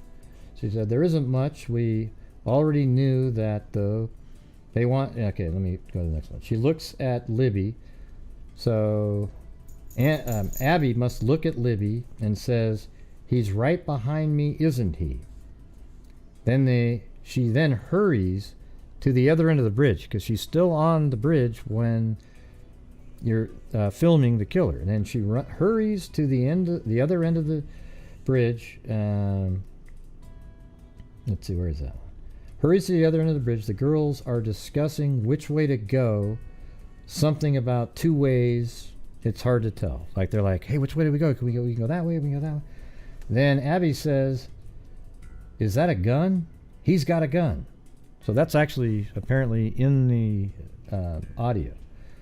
And then he says, hey. So that's why, what's weird is when you go back and review this document, or not document, the conversation, it's interesting because he says, hey, right? Well, what did he say? Hey, guys, remember that? So it kind of proves that what she's typing here, it's lingo, like when she's being told what's on the video, it's probably just shorthand, like he said, hey, and then, so he says, hey, Libby says, and he says, down the hill, and the gun cocks. They had to tell her that that's what it was, that was the gun sound. They go, hear that right there? That's the gun cocking. And that it's gone. Then it's gone. So the video just ends like, just stops, right? So the thing is they don't know if it was out of storage or if it was just shut off, but I actually think they just edited it there and didn't play any more for the family at that point. I think there's got to be more. I mean, the odds of it just cutting off right at that second are not very good. So.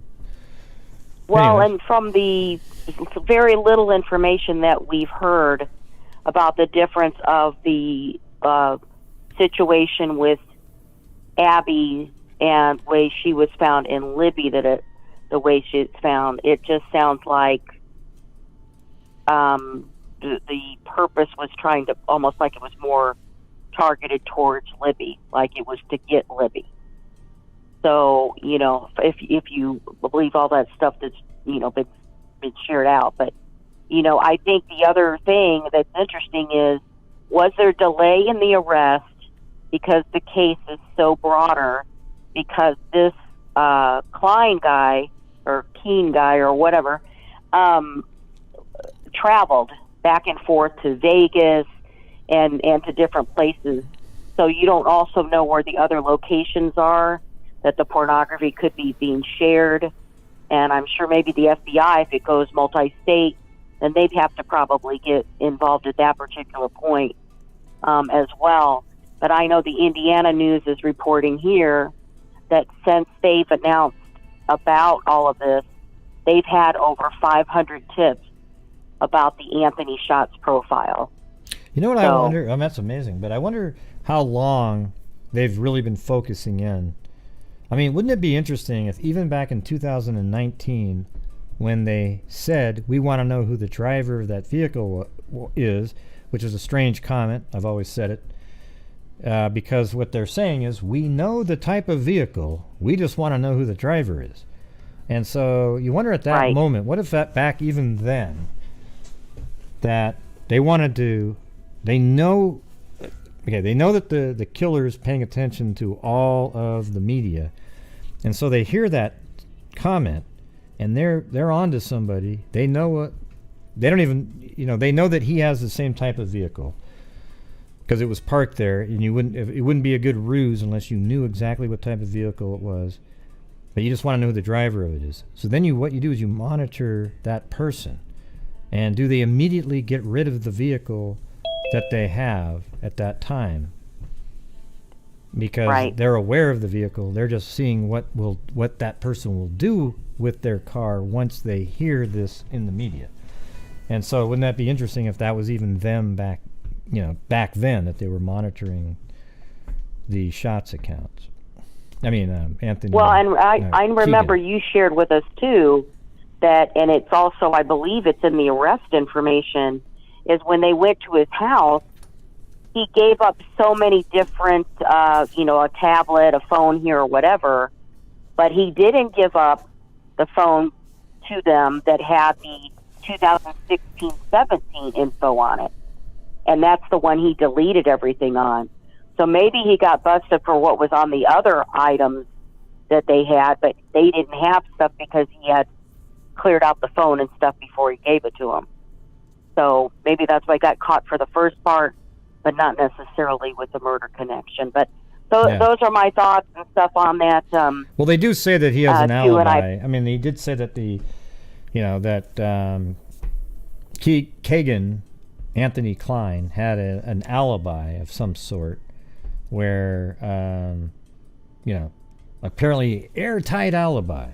It is kind of weird, though, that he posts on the 13th of February, the exact day that the girls are killed, that, oh yeah, started my job in Vegas yesterday. I mean, come on. I mean, that just seems to me a little strange. But, if he's not the killer, I guess that's... Well, I have heard from different areas, I've heard that his father actually went and changed dates on some of that stuff to try to create an alibi. Oh, that would be I don't know. Wouldn't that be crazy? Yeah, wow. Yeah. Well, thank you so much, Cray. Yeah, well, thank you for calling in. Appreciate it, freak. JSD. All right. Thank Good you. night. All right, see you. Bye-bye. Trying to get these in order now. So, all right, we got the 513 on. You got to hit the *6. Hello, who's this? Denise Smith. Oh, you're not Dennis? Nope, not Dennis tonight. Not Dennis, okay. That's only on the weekend. I'm close to saying it every single time. I just want to let you know. Like, I almost say Dennis every single time. That's crazy. But that's funny. So what's up? I just had a couple of thoughts. I don't know if you have already been told this, but Snapchat has like a location thing where you can see where your friends are. Mm-hmm. It basically shows you kind of like a Life 360. It shows you where your friends are if they have their location on. So he could have seen them on there. Well, but he'd have to be friends with her. See, people are saying like Taboo goes bingo because they didn't think through it. The thing is we don't know if he was friends with her at all. All he did was like a comment. Yeah. And I don't think there's any evidence that they were friends on Snapchat. Right? Yeah. Well, it didn't. I'm just saying it could have been any one of her friends. It didn't have to be him. It's just the person that could have just saw them at the bridge or at the place by using that location data. Yeah. But yeah, I guess you're true. thought That's true. Like maybe a friend. What if there was somebody that had already kind of wormed? Like, hey, what about the other Ann account? The female one.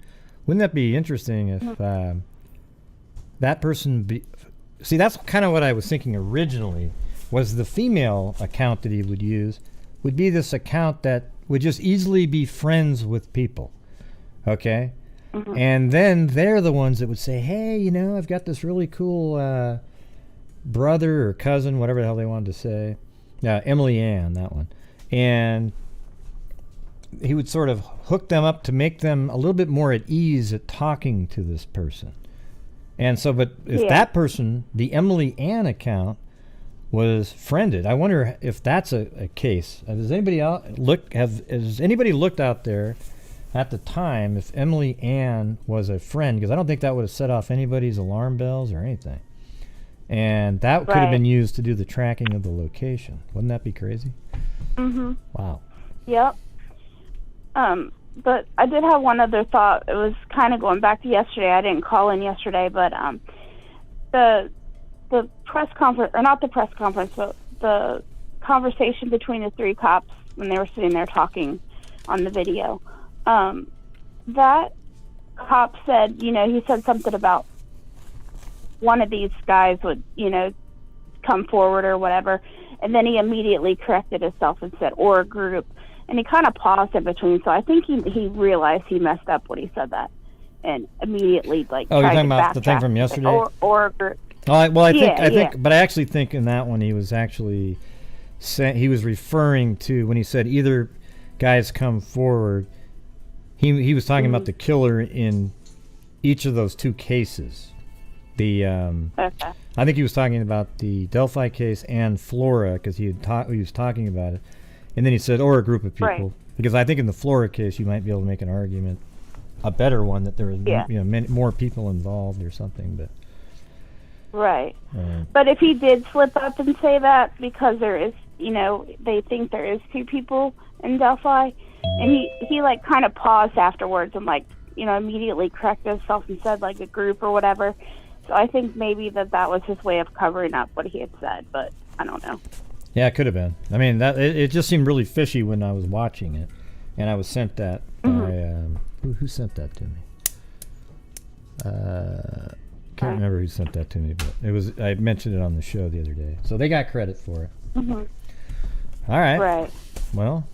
Okay. Well, that's all I wanted. I just had those two little thoughts. So.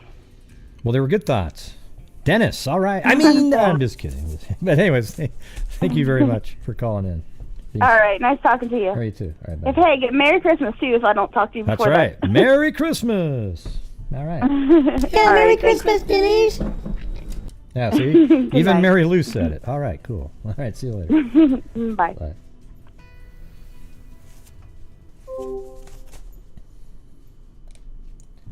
All right, 508, you're on.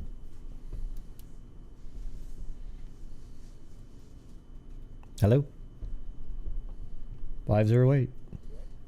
Hello, yeah. Hey, what's up, Greg? Hey, what's up? Who's this? Hey, how you doing? Can you hear me okay? Yep, I can hear you. Yeah, it's Joe, Massachusetts. Oh, hey, what's going on? And nothing. We spoke months back. I don't call in that much. I have a couple things. You were just talking about the Snapchat. Supposedly, both Shots and I think Libby they're both set to private, so they had to follow each other in order to like a comment or a photo.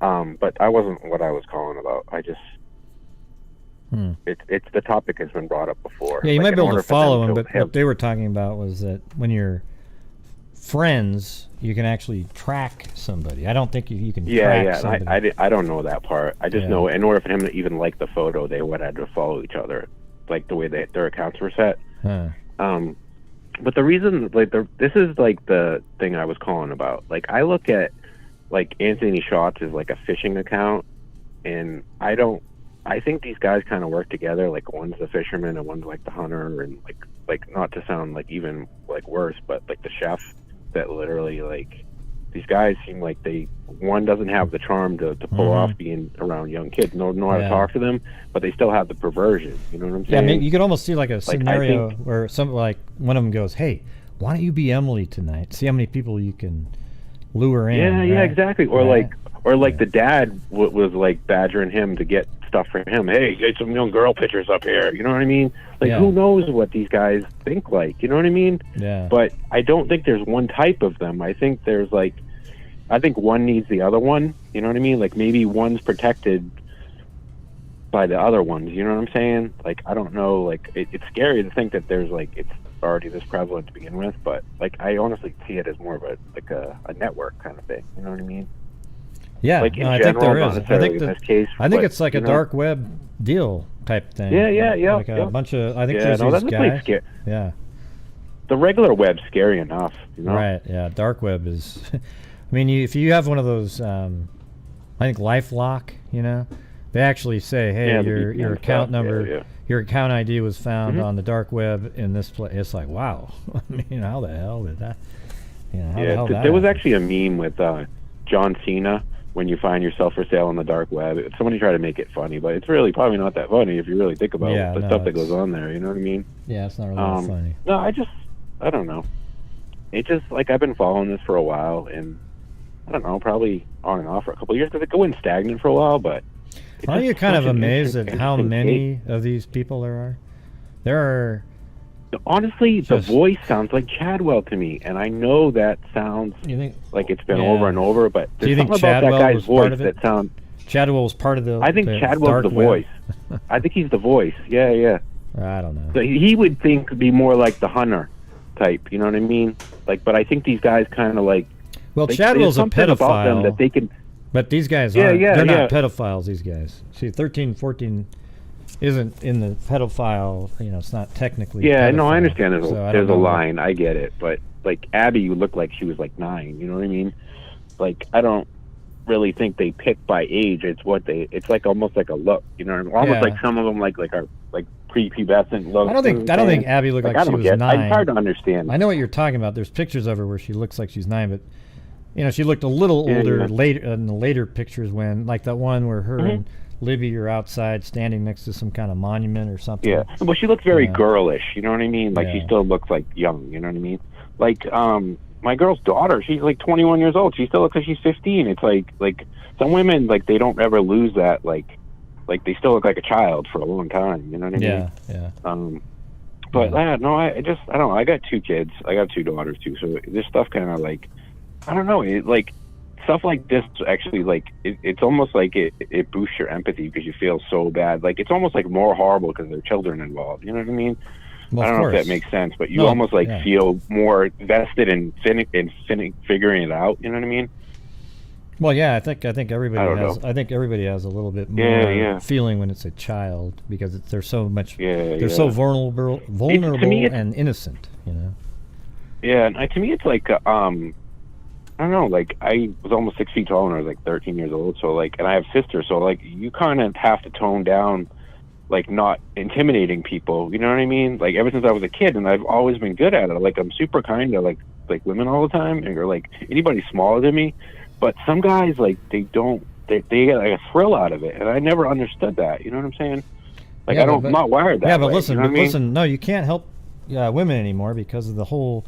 Me Too PC movement where if you open a door for a woman now, it's being sexist. Okay, but I'm not going to listen to that. I'm still going to open the doors and I'm still going to, do the guy like if thing. I'm walking towards something. Yeah. Like if there's like a Mexican standoff where I have to choose whether to walk through or let a woman through, I'll step aside, even though like I'm way bigger than her. Like it's just being kind. Like it doesn't make me weaker because I do that. You know what I mean? It makes some people like they don't. It makes you a bigot, man, because you're actually you don't think that woman could open that door. My God. Yeah, no, some people. No, you hate people that think like that. I just hate all people that. Honestly, I know what you're talking about. I understand what you're talking about, but I'm making a larger comment. Yeah. No, I get you, man. I didn't take it anyway. But some people like. They call it vulnerable narcissism, where they look at, like, if they can achieve something in life, they get a thrill out of that. But if they can achieve greatness out of being a victim, they take that too. Like that Smollett case was like that. Some psychologist was talking about it. I find that stuff interesting. I really do. Yeah, no, it's interesting. But anyways, man, I appreciate your show. I know you do a lot of good. To try to get off the phone before you yell it at me. I'm about to start, man. I'm just kidding. Hey, thanks for calling in. Yeah, all right, man. It. Have a good one. Yeah. All right, have a good night, man. You too. Yeah, bye. Yeah. Yeah. Wow. Crazy times. Yeah, but why is it toxic masculinity to open a door for a woman, or when you're on a date, pay for their dinner? Because that's how it always was for me, unless it was like my birthday. Or they insisted, like, no, I asked you out, that kind of thing. But why is that toxic masculinity? I know. See, what you guys need to do is fight against people who say that it is, okay? Because it's a thing that's happening, all right? So for all of you who don't like that shit, whenever you hear it, just go look at them and go, you're an idiot, okay? And maybe we can reverse the course on that stupid shit. Right, there you go, Beth. Exactly. Totally. At least saying, hey, I'm going to pay for this. And if you want to, you can cut in and say, no, I asked you out. I want to do it. Okay. Of course, you'll get mad if he doesn't insist one more time. And then you, like the whole, wow, you look nice today. And then they look at you and say, I look nice today. What about yesterday, you asshole? Wait, I was just saying you look nice today. Ah, jeez. Okay, let me get this one. All right, 412. 412, you're on. You on there? 412. Hello, who's this? Hi, this is Stella. I've called in before and talked to you. Yeah. So about the Snapchat that you guys were discussing, I've brought up the Snap Map before, but every time I bring it up, everyone just keeps shutting it down. You don't have to be friends with people to, if they're posting pictures on their story, you don't have to be friends with them to see if they're in the area. I've done it as I was, looking into this case. I live in Ohio, and I went on my Snap, and I went all the way over to Delphi on the map to the bridge area, and if somebody is posting pictures in that area at the time, you can see exactly where they are. Really? So it just shows, how about in 2017? I'm pretty sure they probably still have the Snap Map, and it also depends on your privacy features as well. I don't know what Libby and Abby's privacy was on their phone. It sounds like by reading those messages earlier that she had a wide open Snapchat account. Wasn't private or anything. Okay, so let's say I was on the bridge. Let's say I went to the Manon, whatever it's called, bridge. Say I was there and I wanted to let people know that I was at the bridge. Or not even letting them know. You could have just been taking a picture, right? And then you're saying that if they just took a picture, only if you post it, if you post it to your story, then yes, people. What happens is you look at the map in that area and you'll see like a blue dot, and it's kind of lit up, and that shows you that somebody is right there in that area. And you click on that dot, and you can actually view people's stories that you don't even know. Oh, that's ridiculous, man. And yes, wow, it's very dangerous. I tell my daughters about it all the time. Well, I think you might be right now, like finally verbalizing. I know people have said some things close to that in chat, but not quite the same. That could be the answer, right there. Because if somebody was at the bridge right now, let's say right now, and they were posting pictures at the bridge right now, I could go on my Snapchat right now. And if they were posting to their story, I could click on that blue lit up icon, and I could see their story, and I could see that they're actually at the bridge. Okay, yeah, but does it give you really specific information? It gives you like within 10 feet? Very specific. Like 10 feet? Right there. Right there. I can go right to the bridge. Let me talk for a second. Okay, listen. When you walk down this path right here, it's something that this is crazy what I'm just remembering now. Is they got dropped off at 137 right here. The second photograph on the bridge was 207. Okay, so the photograph of Abby was at 207. That's a half hour, but it only takes 6 minutes to walk from the parking area to here. And when Holman said the other day, we just listened to it, that they communicated, they took other photographs and they did other things. Although we only know of 2 that were uploaded to Snapchat. But what if, I don't know, maybe there was another upload there that we're just not aware of. I don't know, because they disappear quickly, right? Right? No, they stay up for, I think, about 24 hours. Oh, 24 hours. But okay, so anyways, there was a 30-minute window here. They took other photographs and other videos, and I'm wondering if there was some other thing that they did that alerted somebody else that they were in the area. Because at 207, this one would have said that they were in the area. And maybe the one that was a whole shot of the full bridge, we don't know when that was taken, could have been a minute or two before that. And then somebody... The one that shows them on the bridge could have been one of the ones that they posted to their story, and that's how they would have known that they were on the bridge. No, somebody says it wasn't. Because you'd Amber see the railroad hold on track. a second. Amber Maiden says that feature wasn't available until June 2017. Wow, so just 4 months later, they added it in later. Like that was a good idea at that point. How do you know that for sure? I mean, are they that sure feature that it wasn't around at that time? Yeah, how do you know for sure that it was June 2017? How sure are they? Well, I don't know. Dave. I mean, because that was, I mean, it's anything's possible. If it was around during that time, then, I mean, I honestly, I just think it's a dangerous feature. I warn my kids about it all the time. They don't listen to me. They can see where you are. I mean, I'm here in Ohio right now. I could go to my hometown and look at who's on in my hometown. I could go to Delphi, look over there. I could go anywhere in the world. You could go to anywhere in the world on Snapchat and see where people are, and it's dangerous. Yeah. I think more parents need to talk to their children about their privacy settings. Yeah, I mean, there's something out there that makes them believe that it's possible that a user of that account has something to do with the murders of Abby and Libby. So they must have other intel. They always say, Carter says, we know a lot. So there must be some other information out there that actually makes sense to why they're looking at the Anthony Shots account, because really, I don't know, just there's some stuff that doesn't make a lot of sense, so I wonder what they have that makes sense. You can also turn the feature off. I have just two more things to say. I'm sorry. I cut people off. I guess you can turn the feature off. You can turn the feature off. I was just told up there. So that's what parents should say. If you have Snapchat, just tell their kids to turn off the location part.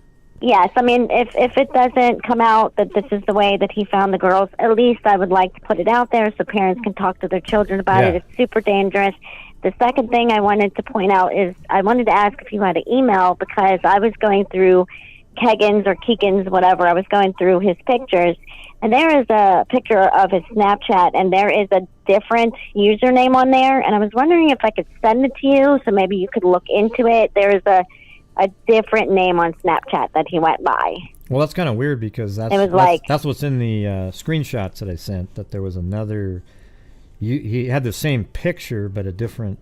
Or something like that. I can't remember. It was like a picture with him with a wristwatch, and up in the corner it had his username, and it had like a money sign and then a smiley sign. Is that it?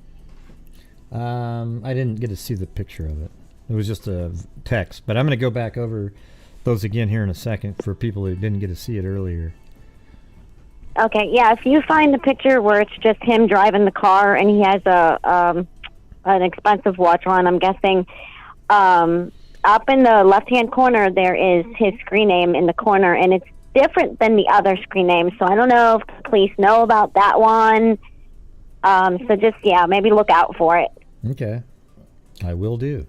But thank you. I appreciate the time. I just want, if nothing comes of it, I still want to warn the parents. I mean, it's scary. Well, yeah, I think that's ludicrous to even have that as an option. I mean, you shouldn't be able to use that unless you're, 25 or something. I mean, I don't even know. That's ridiculous.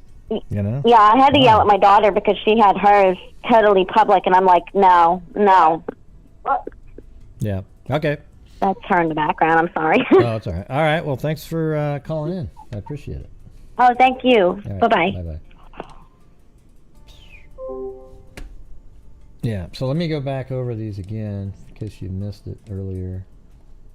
Let's see.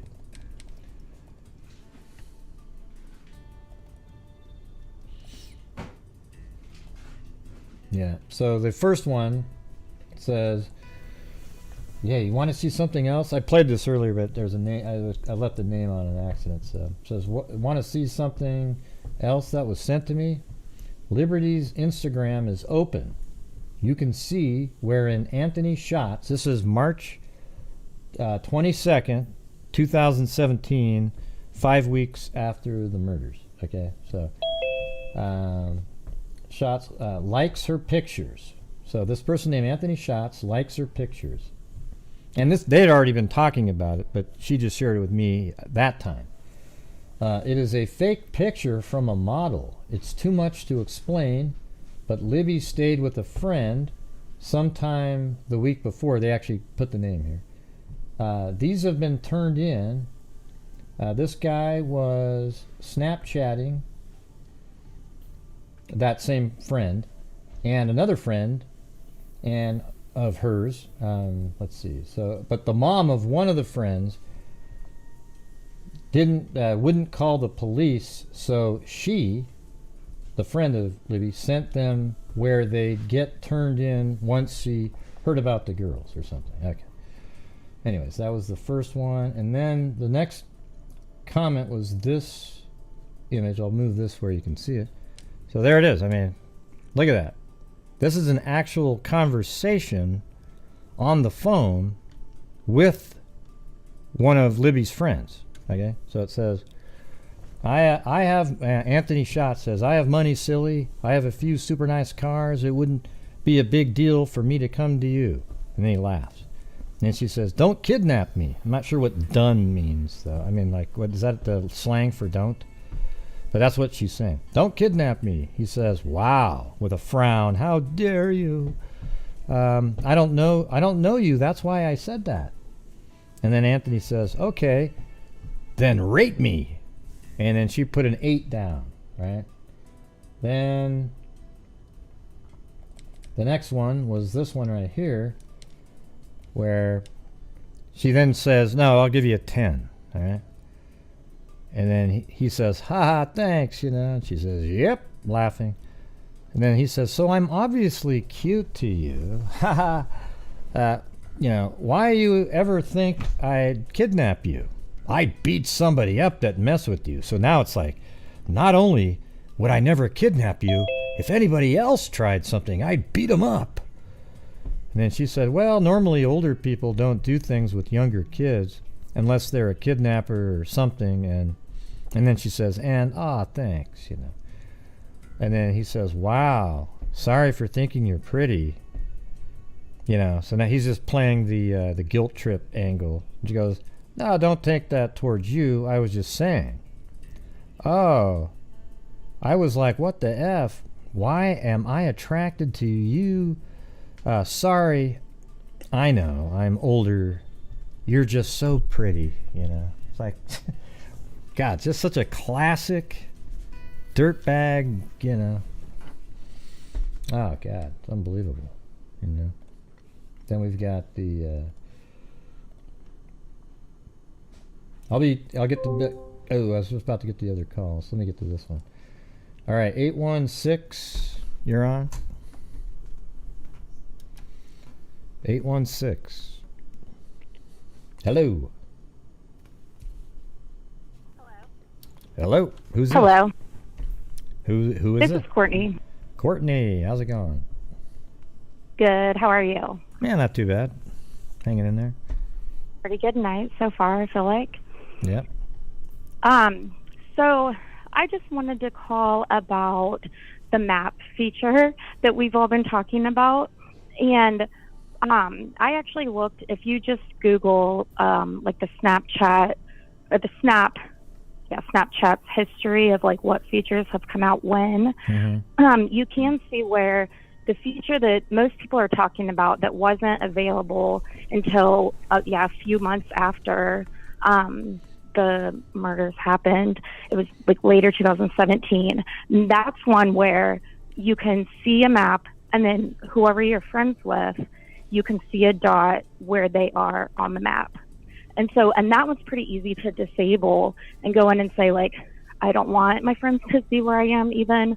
And so that's the one that they wouldn't have been able to go and say, like, oh, I see that person in Delphi. Now, before that, starting in 2015, is a thing called R stories. And so it's like my stories, kind of what you post for your friends to see.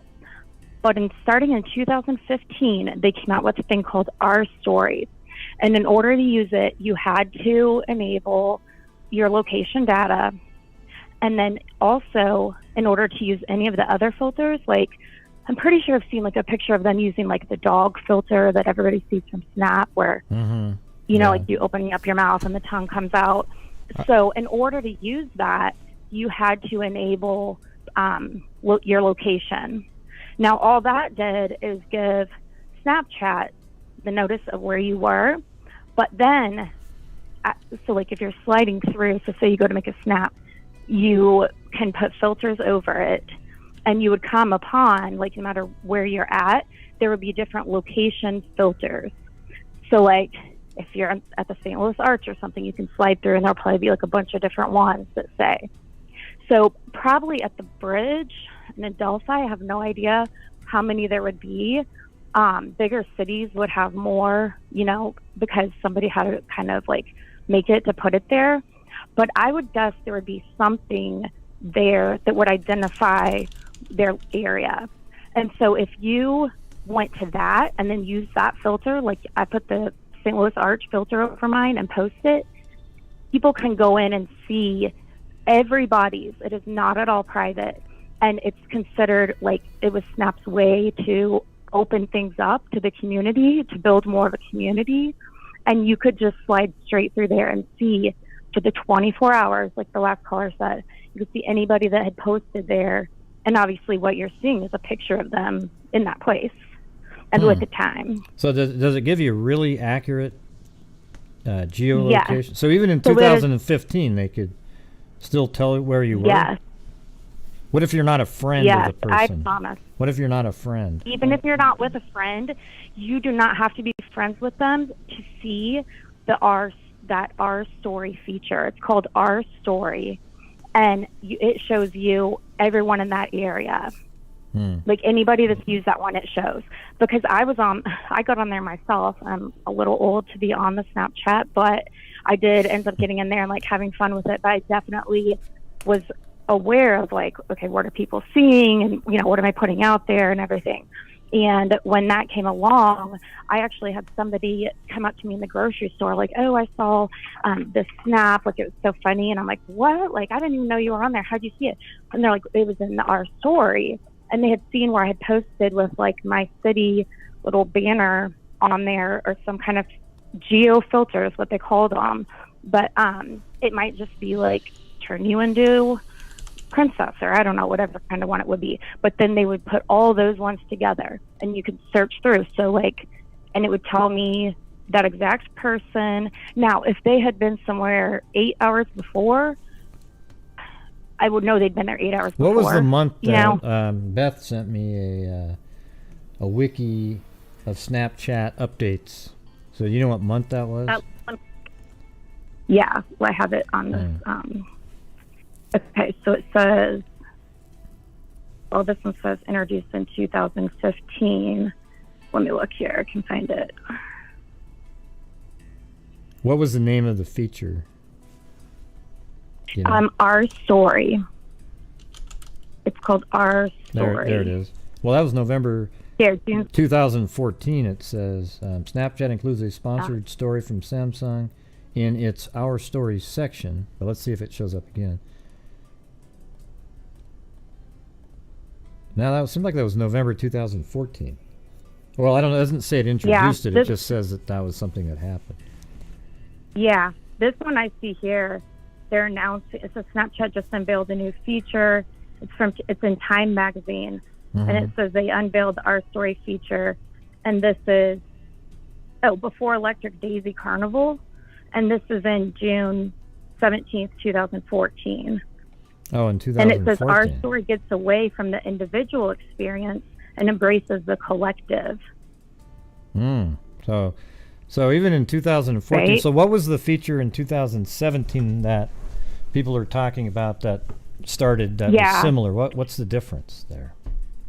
Okay, so that one is the map, and I just call it the map because it looks like, they have it on different things, like on Waze, I know, or maybe if you're sharing your location with your friends on... Snap Map is called. Some other things. Yeah, it's literally, it looks like a map, and then you can see in real time, like, and it's only the people you're friends with, and you have to allow it to be turned on, but you can see in real time, like, oh, that person's over there. Oh, now they moved over there. Like, that's really kind of creepy. Okay, let's go back to the one that was on the phone. Since this didn't happen until June 2017, that snap map is irrelevant. Other than, future people don't turn it on. But the one that was on the phone in 2015, what can you explain again? What could be seen with that one? Yeah. Yes. So the one that was on there in 2015, the way that you would agree to do it, like to be in it, like the way I know they probably had it activated is because in order to use any of the filters, you had to agree to use location data. And that's because certain filters were assigned for different areas. And so, like, if I'm in, like my example was St. Louis, and I take a picture of myself, and then I start sliding across to make it black and white or colored or whatever, then there would also be one specific to that area. And then Snap decided if you use one of those filters, it's going to share that with the story of that, like, filter, basically. So then I could go in and say, well, who all's been at the Arch? And I could slide through and see everybody that had been there. And so basically, like, if they used that, anybody could have seen it.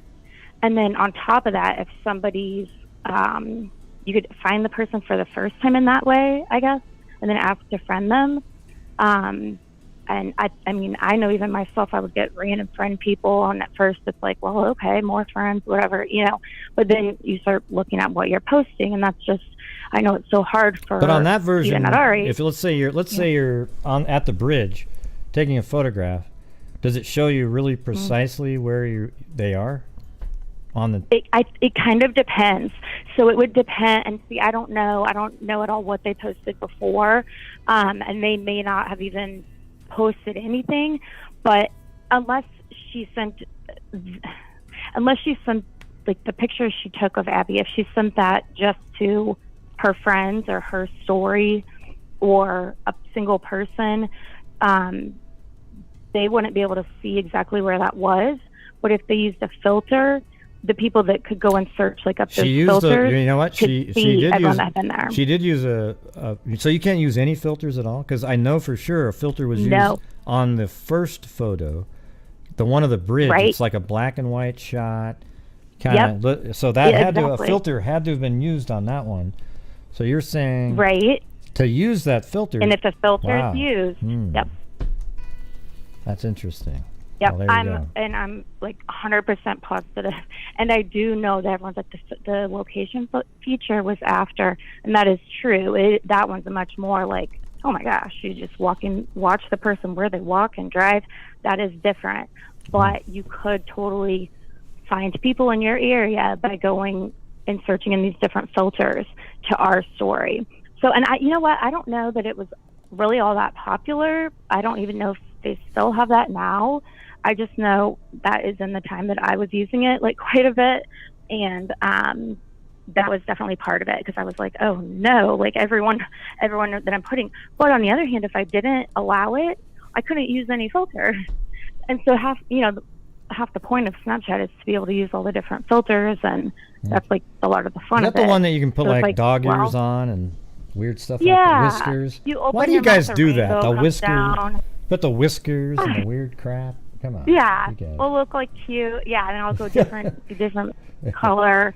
Yeah, it's silly. Like I just use it to be funny, just like an outlet to do something. But I mean, I didn't know a lot of people on there, and I don't think people really messaged me whatever I was posting. I didn't experience any weird stuff like that. But other than, like I said, the person saying, "Oh, I've seen your snaps," and I'm like, "Wait a sec." And then I realized, oh, well, duh, the ones that they're going in the story, if I can see other people's, I'm in that same story. Huh. Well, it's interesting because it makes you wonder. I mean, it took them 30 minutes to get from the parking area to these photos, but maybe who knows how long they, quote, lollygagged around on the bridge after that first photo was taken. Because in the picture that everybody's seeing right now, the picture of Abby was actually on this platform filming back towards us as we're looking at it. And Abby was standing about right here where my mouse is. and Libby was standing on the platform filming back towards Abby, right? So the thing is, who knows how, if you take this picture, right, and then maybe it was 3 or 5 minutes later, if somebody was in the area, just like we had earlier on the call, might be in the area, notice, oh my God, look at that. This is one of the girls, she's out here. And then went out there and, wow, absolutely. But my thing is, I think it almost feels like they saw the killer when they got there. That's the part that's always bothering me. It sounded like they were like, here's that creepy guy, he's right behind us, like they'd already seen him. Like they'd passed him a first time. Yeah, so how would he have got there before any of that stuff, right? So the only way I could think, and again, I don't know any more, the police, what I assume, know what they had posted prior to those pictures on Snap, but I know, like, my younger cousins and stuff, they will post just snap after snap after snap, and they post a picture of themselves like, wish we could go to the bridge, another snap, so bored at grandma's, or something, making stuff at grandma's, and then, oh, someone's going to take us up to the bridge, so maybe we'll see some of you guys. And even there were other high schoolers and stuff up there, so I could see them kind of putting something out, even though it wasn't like planned for days or something, but just something, even the picture in the car on the way. Again, I'm not claiming to know that they did that, but that would be a way that, if they snapped one on the way, like you said, it takes a little time to get there, and then as you're walking around, who knows? Who really knows? But, even if somebody lived closer and somebody saw that and then made a call, get those, I have no idea. Well, this has been a really interesting... The rest of it, but it is kind of crazy. That's crazy, but it's been a really interesting night for me. I mean, there's now it's sort of, listening to all this different information, that now, given the fact that they're interested in this account, it kind of makes you really think that there's a possibility that something else happened here. Pretty cool. Exactly. Yeah. Well, and the one other thing that that gets me is that it seemed like, from what we've heard about this Shots account, he was looking, or that person was looking for people that were in the area. And so, because I'm like, why don't you just go online, find some random page? Like, why do you need people that you really know, that are nearby? Yeah. And so that would be obviously a way to be able to find people nearby. For, like, one of my motives that I'm thinking of now could just be to get, like, the picture, possibly, because I know. Hey, let me ask you something on that 2015 thing. Yeah. Once you accept the conditions or whatever it is to use the filters, can you turn it off later? You could, but you just can't use the filters anymore, right? So that means you would lose the filter. So no matter what, if somebody's using the filters, they're allowing their phone to be tracked. Yes. Right? So that means her phone, and not without a doubt, was I know, but that means her phone, without a doubt, was being tracked by Snapchat. Like it was, the geolocation was on because she took a photo with a filter on it. 100%. That's crazy. 100%. Now it only makes people aware. Hold on, it only makes people aware though once you upload to Snapchat, though, right? Like you have to upload an image. Yes. It doesn't keep track of you. Okay, so it's right when you upload it. Exactly. Then it says, hey, that. So, I wonder if there was other images. I don't know, but if there were other images, like there would have been people would have grabbed them too, because these are the only two that we know about.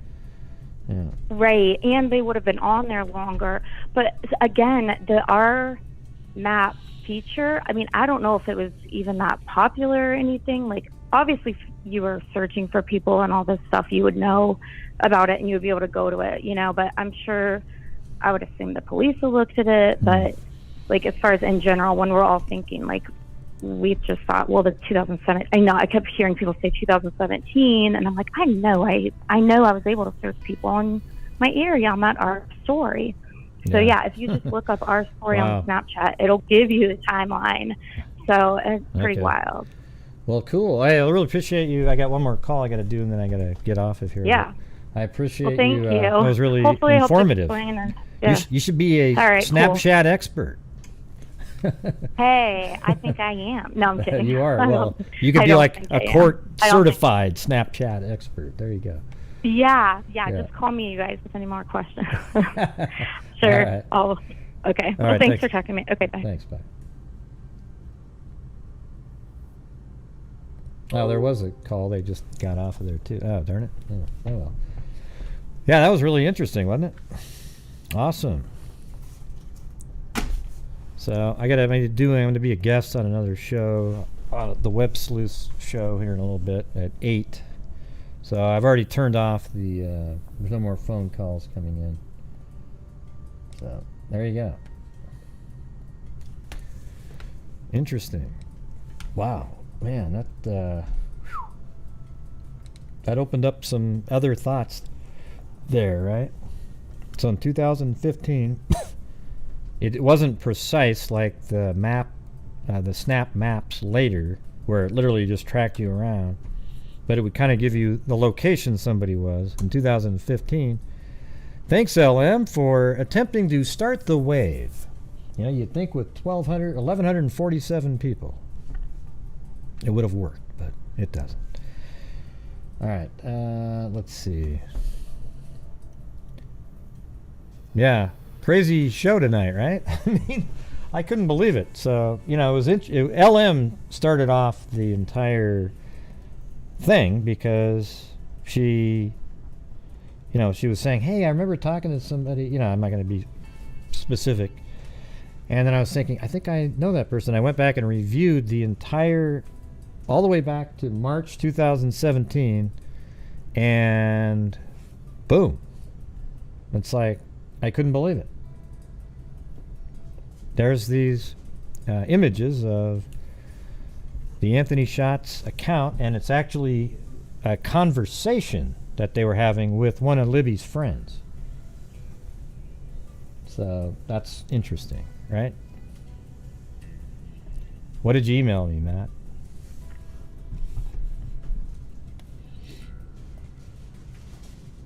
Let's see.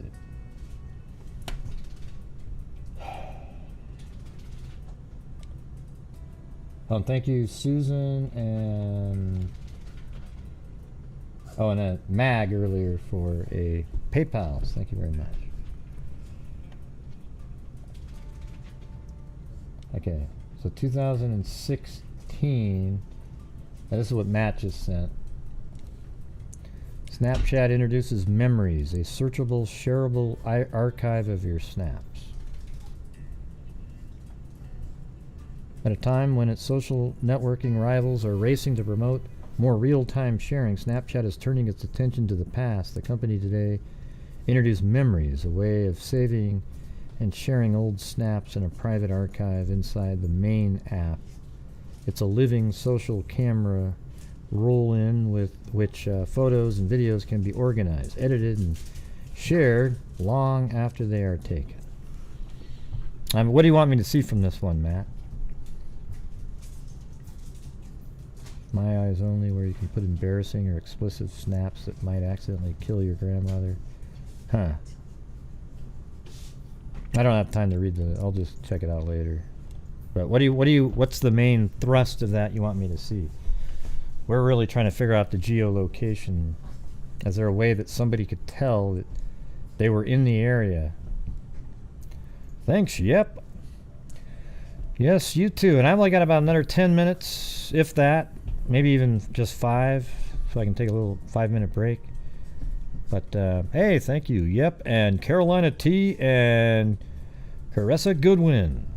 And I hope you guys, even the trolls that are watching right now, I hope you thought it was at least a useful show for you. And although you hate the fact that we had that on this show. I know that's happening right now. There's these people going, God, dang it. Okay. The FBI can subpoena the geolocations in the area that day. Yeah, it might be part of that that overall data dump. Maybe that's in there, right? I think Meet Me is more likely for location. That would be interesting to look at. Well, they would have all that information. They did say there was various other applications. So it wasn't just Snapchat and Instagram. It was the whole gamut of social media apps. They said it includes Snapchat and Instagram. So there's other ones. Hey, thanks, Mama She 13 again. Thank you very much. So what are your guys' thoughts? Are you guys starting to lean a little bit more to the whole social media aspect now that we've gone through? And thanks for everybody calling in and sharing your information, because it really helped kind of like really bring home the possibility of this happening. Now, because we don't know all the other apps that were being used and what they might have been sharing. We just don't know. Thank you, Caressa Goodwin. Yeah, but what were you before S1868? I was a little bit less like, I don't know, you know. Like, how does that make sense? But now things are kind of making a little bit of sense as a possibility. And yet, the truth remains that this could be a line of inquiry that they're going on, and it might turn out to not lead to anything. However, to get this into it, they must have other indications that we're absolutely not aware of at this point, and they are on something. And I really hope so. I really do. This is the case that I just want solved more than any other. At this, I mean, I've been like that for years. When April Tinsley's case wasn't solved, she was right there on the same level. Like, I was just like that. Every time I covered April Tinsley, and I look at that little cute face and just go, God, what kind of a freaking monster would do that, you know? And that was a weird one, because he was a Miller, I think John Miller, I think is his name. Or is it, yeah, I think that's what it was. Anyways, he was a much like a serial killer, but he actually apparently only killed the one girl, but he acted like one. He left messages on bicycles. He left condoms that were used on the bicycles of kids in 2000. Like, the murder happened in 1980. I think it was 88, I think, in my mind. I don't know if that... And then 1990, he drew a message on a barn. He said, hey, did you find the other shoe? And he knew that one of the shoes was missing, that they only found one. And then in 2004, I think, he left notes on a bicycle. And then eventually they did genetic genealogy, and it led to catching the guy. He lived right next to a school. You know, I gotta tell you guys, if you guys are ever interested, you should watch the April Tinsley case. It's also in Indiana. The FBI was so incredible in that one. Their geo-profiler said, I mean, it was unbelievable. Northwest Fort Wayne. I mean, they had it right there, and that's why mapping's so important, because it does help. You kind of look at it and think how a killer would think, and you can sort of guess at where, at an educated guess at where they might live. And man, they just absolutely nailed it. And we actually drove on a show on Street View up the street, and we were within a tenth, maybe a quarter of a mile from his house, way before he was arrested. But then later it was like, when he's arrested, I go, oh my God, we were right here. We drove by the mailbox. It was just wild. But anyways, thank you guys very much for being here tonight. I really appreciate it. And I'm going to go over to... yeah, they might have had one, Beth. I don't know. But I'm going to be on Web Sleuths a little bit to... Thanks, Mama She 13. Yes, mapping saves lives. And Boggle Queen. Hey, thanks, Boggle Queen. Very kind, very kind. So I'm going to take off, and we will see you guys tomorrow. And let me see, do I have time to... I'm going to go... I got to do it. I got to go through all the super chats here really quick.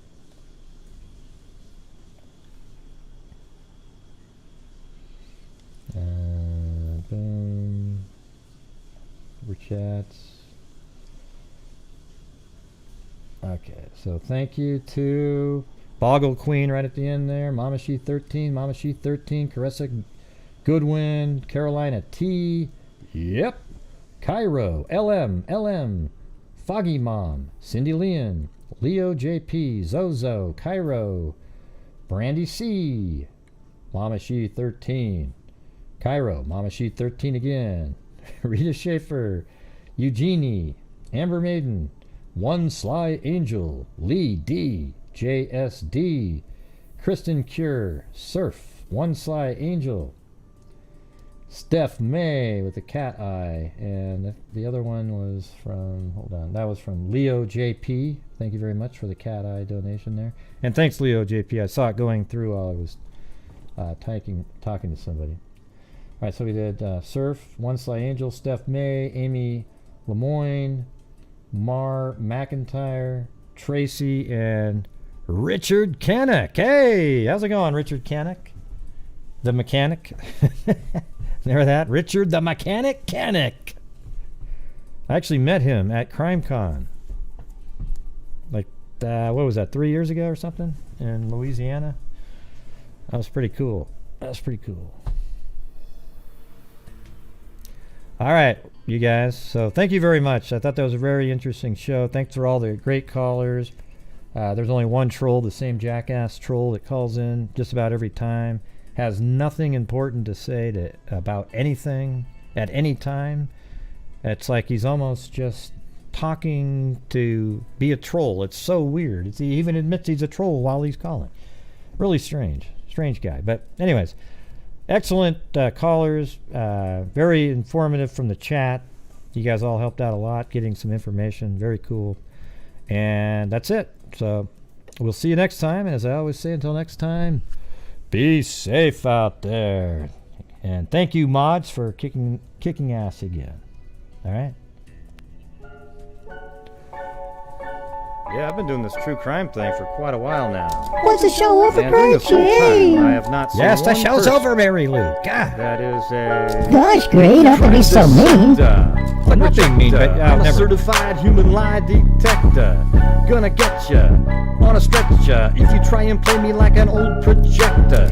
Crime sector is my nectar. Professor Gray is gonna give another lecture. Crime collector, freak connector, and I'm always gonna be a pop protector, fool deflector, interceptor, and I'm meaner than a spectre with a vector on his vector. With all respect, just remember I've a total fucking gesture. I have no agenda, I'm no pretender, and I'll serve it to you straight without the blender. And in the end, I'm gonna send you on a mission to reveal the true offender. Yeah, Hey, so I'll just get right back to work. yeah. All right, everybody. Talk to you. So, Mary Lou, were you, like, eating a lot of sugar tonight? No, I wasn't, Gray. I was having a good time. Well, you seem to really be, like, messing up the show a lot with some of your comments. I didn't say anything tonight, Gray.